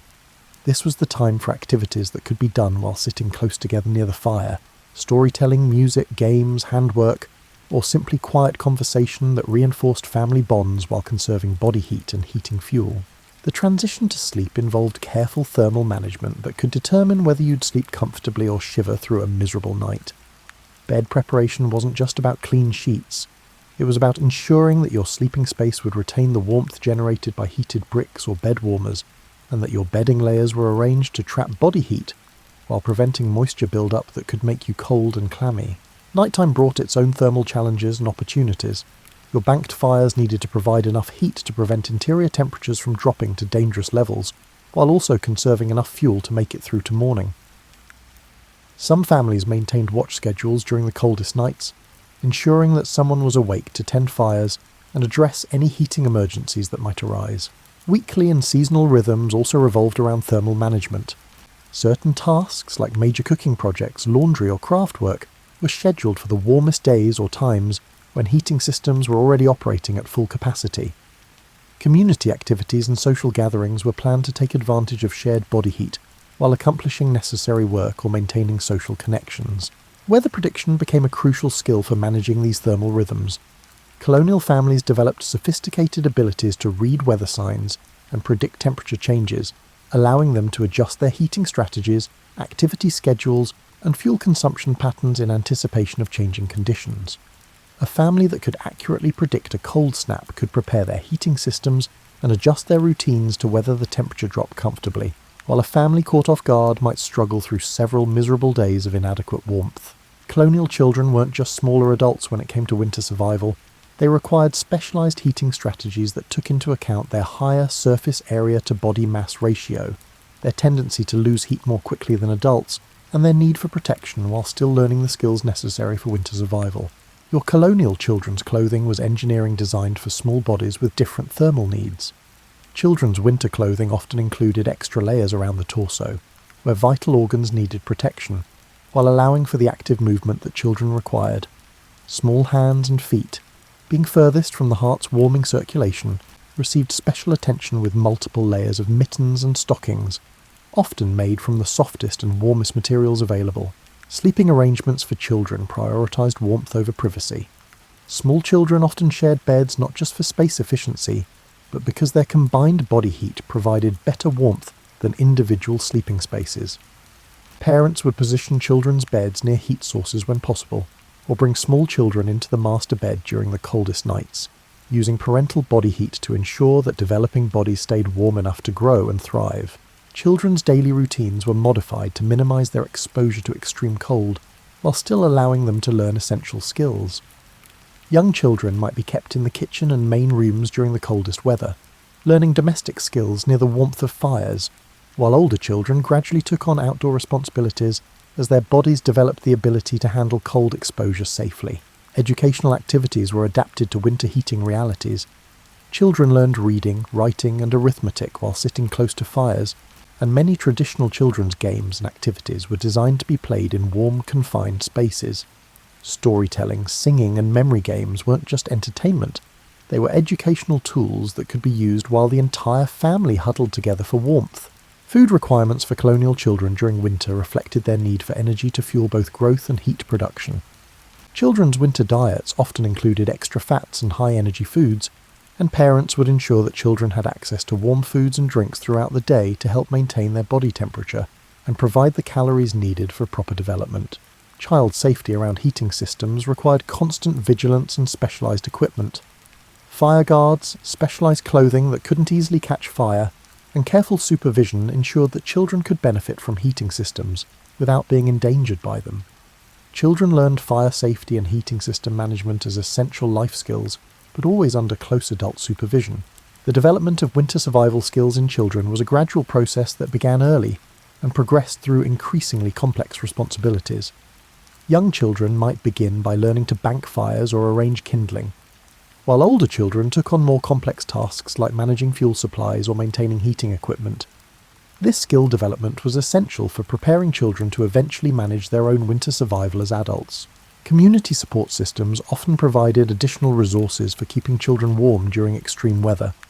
Neighbours might take in children from families facing heating emergencies, and community warming spaces could provide backup heating for families with inadequate resources. These community safety nets were especially important for ensuring that children, who were most vulnerable to cold exposure, had access to adequate warmth, even during the most challenging weather. Winter health management in colonial times was inseparable from heating and warmth maintenance. Your colonial ancestors understood that staying warm wasn't just about comfort. It was about preventing illness, maintaining the immune systems to fight disease, and ensuring that existing health conditions didn't become life-threatening during cold weather.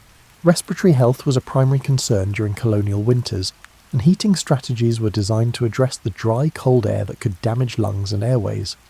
Colonial families used humidity management techniques, steaming pots of water, wet cloths hung near fires, and breathing warm, moist air from heated beverages to protect their respiratory systems from the harsh, dry air that heating fires could create. Circulation problems caused by cold exposure were addressed through both external warming techniques and internal warming foods and beverages. Colonial families understood that maintaining good circulation was essential for overall health, and they used warming foods, gentle exercise, and strategic heating to ensure that blood flow reached extremities and vital organs effectively. Cold-related injuries like frostbite and hypothermia were serious concerns that colonial families addressed through both prevention and treatment strategies. Prevention focused on proper clothing, limited exposure times, and recognition of early warning signs. Treatment involved gradual rewarming techniques that could restore circulation without causing additional tissue damage. Chronic health conditions were often exacerbated by cold weather, and colonial families developed specialized heating strategies for family members with arthritis, respiratory problems, or other conditions that cold weather could worsen. This might include dedicated heating equipment for specific family members, specialized clothing or bedding, or modified daily routines that minimize cold exposure for vulnerable individuals. Herbal medicine and home remedies were adapted for winter health maintenance. Colonial families used warming herbs and spices not just for flavor, but for their therapeutic properties in maintaining body heat and supporting immune function. Hot herbal teas, warming spice combinations, and topical treatments made from warming plants helped support health during the challenging winter months. Nutrition for winter health went beyond simple calorie management to include foods and supplements that supported immune function and cold resistance. Colonial families understood which foods provided the vitamins and minerals needed to maintain health during limited nutrition winter months, and they planned their preserved food supplies to ensure adequate nutrition throughout the winter season. Mental health considerations were important aspects of colonial winter survival. The isolation, limited daylight, and constant focus on survival could create mental health challenges that colonial families addressed through social connections, meaningful activities, and community support systems. Maintaining mental health was understood to be essential for physical survival, as depression or anxiety could impair judgment and decision-making abilities needed for effective winter management. Sleep health during winter required specialized approaches that ensured adequate rest while maintaining safe body temperature throughout long, cold nights. Colonial families developed sophisticated understanding of how to create sleeping conditions that promoted healthy sleep while preventing the temperature drops that could interrupt rest or create health risks. Emergency medical care during winter presented unique challenges when professional medical help might be unavailable due to weather conditions. Colonial families maintained medical supplies and knowledge for treating common winter health problems, and they developed emergency protocols for addressing serious health crises when outside help wasn't accessible. As winter gradually loosened its grip and the first signs of spring appeared, colonial families didn't simply celebrate the end of cold weather. They began the process of evaluating their winter survival strategies, replenishing depleted resources, and preparing for the next year's cold season. The end of winter was both a relief and a beginning, marking the start of preparations that would determine how well the family would survive the next winter. Your colonial family's post-winter assessment was thorough and practical. Which heating strategies had worked well and which had proven inadequate? How much fuel had been consumed, and what did that suggest about next year's fuel requirements? What equipment had worn out or broken, and what replacements or repairs would be needed? This evaluation process was crucial for continuous improvement in winter survival capabilities. Spring cleaning in colonial homes wasn't just about aesthetics. It was about restoring heating systems and living spaces after months of intensive use. Fireplaces and chimneys needed thorough cleaning to remove soot and creosote buildup that could create fire hazards. Clothing and bedding that had provided winter warmth needed careful cleaning and storage to ensure they'd be ready for next year's cold weather. Resource replenishment began as soon as weather permitted. Firewood cutting and processing started early in spring, taking advantage of favourable weather and the full growing season to ensure adequate fuel supplies for the following winter. Food preservation and storage systems were evaluated and repaired, and planning began for the crops and preserved foods that would provide winter nutrition. Equipment maintenance and replacement addressed the wear and tear that intensive winter use placed on heating tools, clothing, and household equipment. This was the time to repair or replace worn-out bed warmers, damaged fireplace tools and clothing that had worn thin during the winter months. Investing in equipment maintenance during spring ensured that heating systems would function reliably when they were needed again. Community debriefing and knowledge sharing allowed families to learn from each other's winter experiences. Which families had developed new techniques or innovations? What community resources had proven most valuable? How could community cooperation be improved for the next winter season? This knowledge sharing was essential for continuous improvement in community-wide winter survival capabilities. The psychological transition from winter survival mode to spring productivity was as important as the practical preparations. Colonial families had to shift from the conservation and endurance mindset of winter to the growth and expansion mindset of spring and summer. This transition involved both celebration of survival and preparation for the active season ahead. Long-term planning incorporated lessons learned from the winter just survived. Climate patterns, family needs, community resources, and economic conditions all factored into planning for future winter seasons. Families that learned from each winter's experiences were better prepared for future challenges and more likely to thrive despite harsh weather conditions. As you reflect on the ingenuity, resilience, and community cooperation that enabled colonial families to survive harsh winters with limited technology and resources, you might find inspiration for modern challenges. The principles they used: careful resource management, community cooperation, continuous innovation, and adaptation to changing conditions remain relevant for anyone facing difficult circumstances with limited resources. The colonial approach to winter survival wasn't just about enduring harsh conditions. It was about creating sustainable systems that could provide comfort and security year after year. Their success came not from any single brilliant solution, but from the integration of many small innovations and adaptations into comprehensive survival strategies that addressed every aspect of winter living. Their legacy isn't just in the historical record of how they survived, it's in the demonstration that human ingenuity, cooperation, and determination can overcome seemingly impossible challenges. Colonial families proved that with careful planning, community support, and willingness to adapt and innovate, people could not just survive but thrive in conditions that might seem insurmountable to modern observers. As you settle back into your warm, comfortable modern home, perhaps you can appreciate both how far heating technology has advanced and how much wisdom there is in the simple, sustainable approaches that our ancestors developed. Their strategies for staying warm through winter were more than survival techniques. They were expressions of human adaptability, community cooperation, and the determination to not just survive but to create comfort and security even in the face of nature's harshest challenges.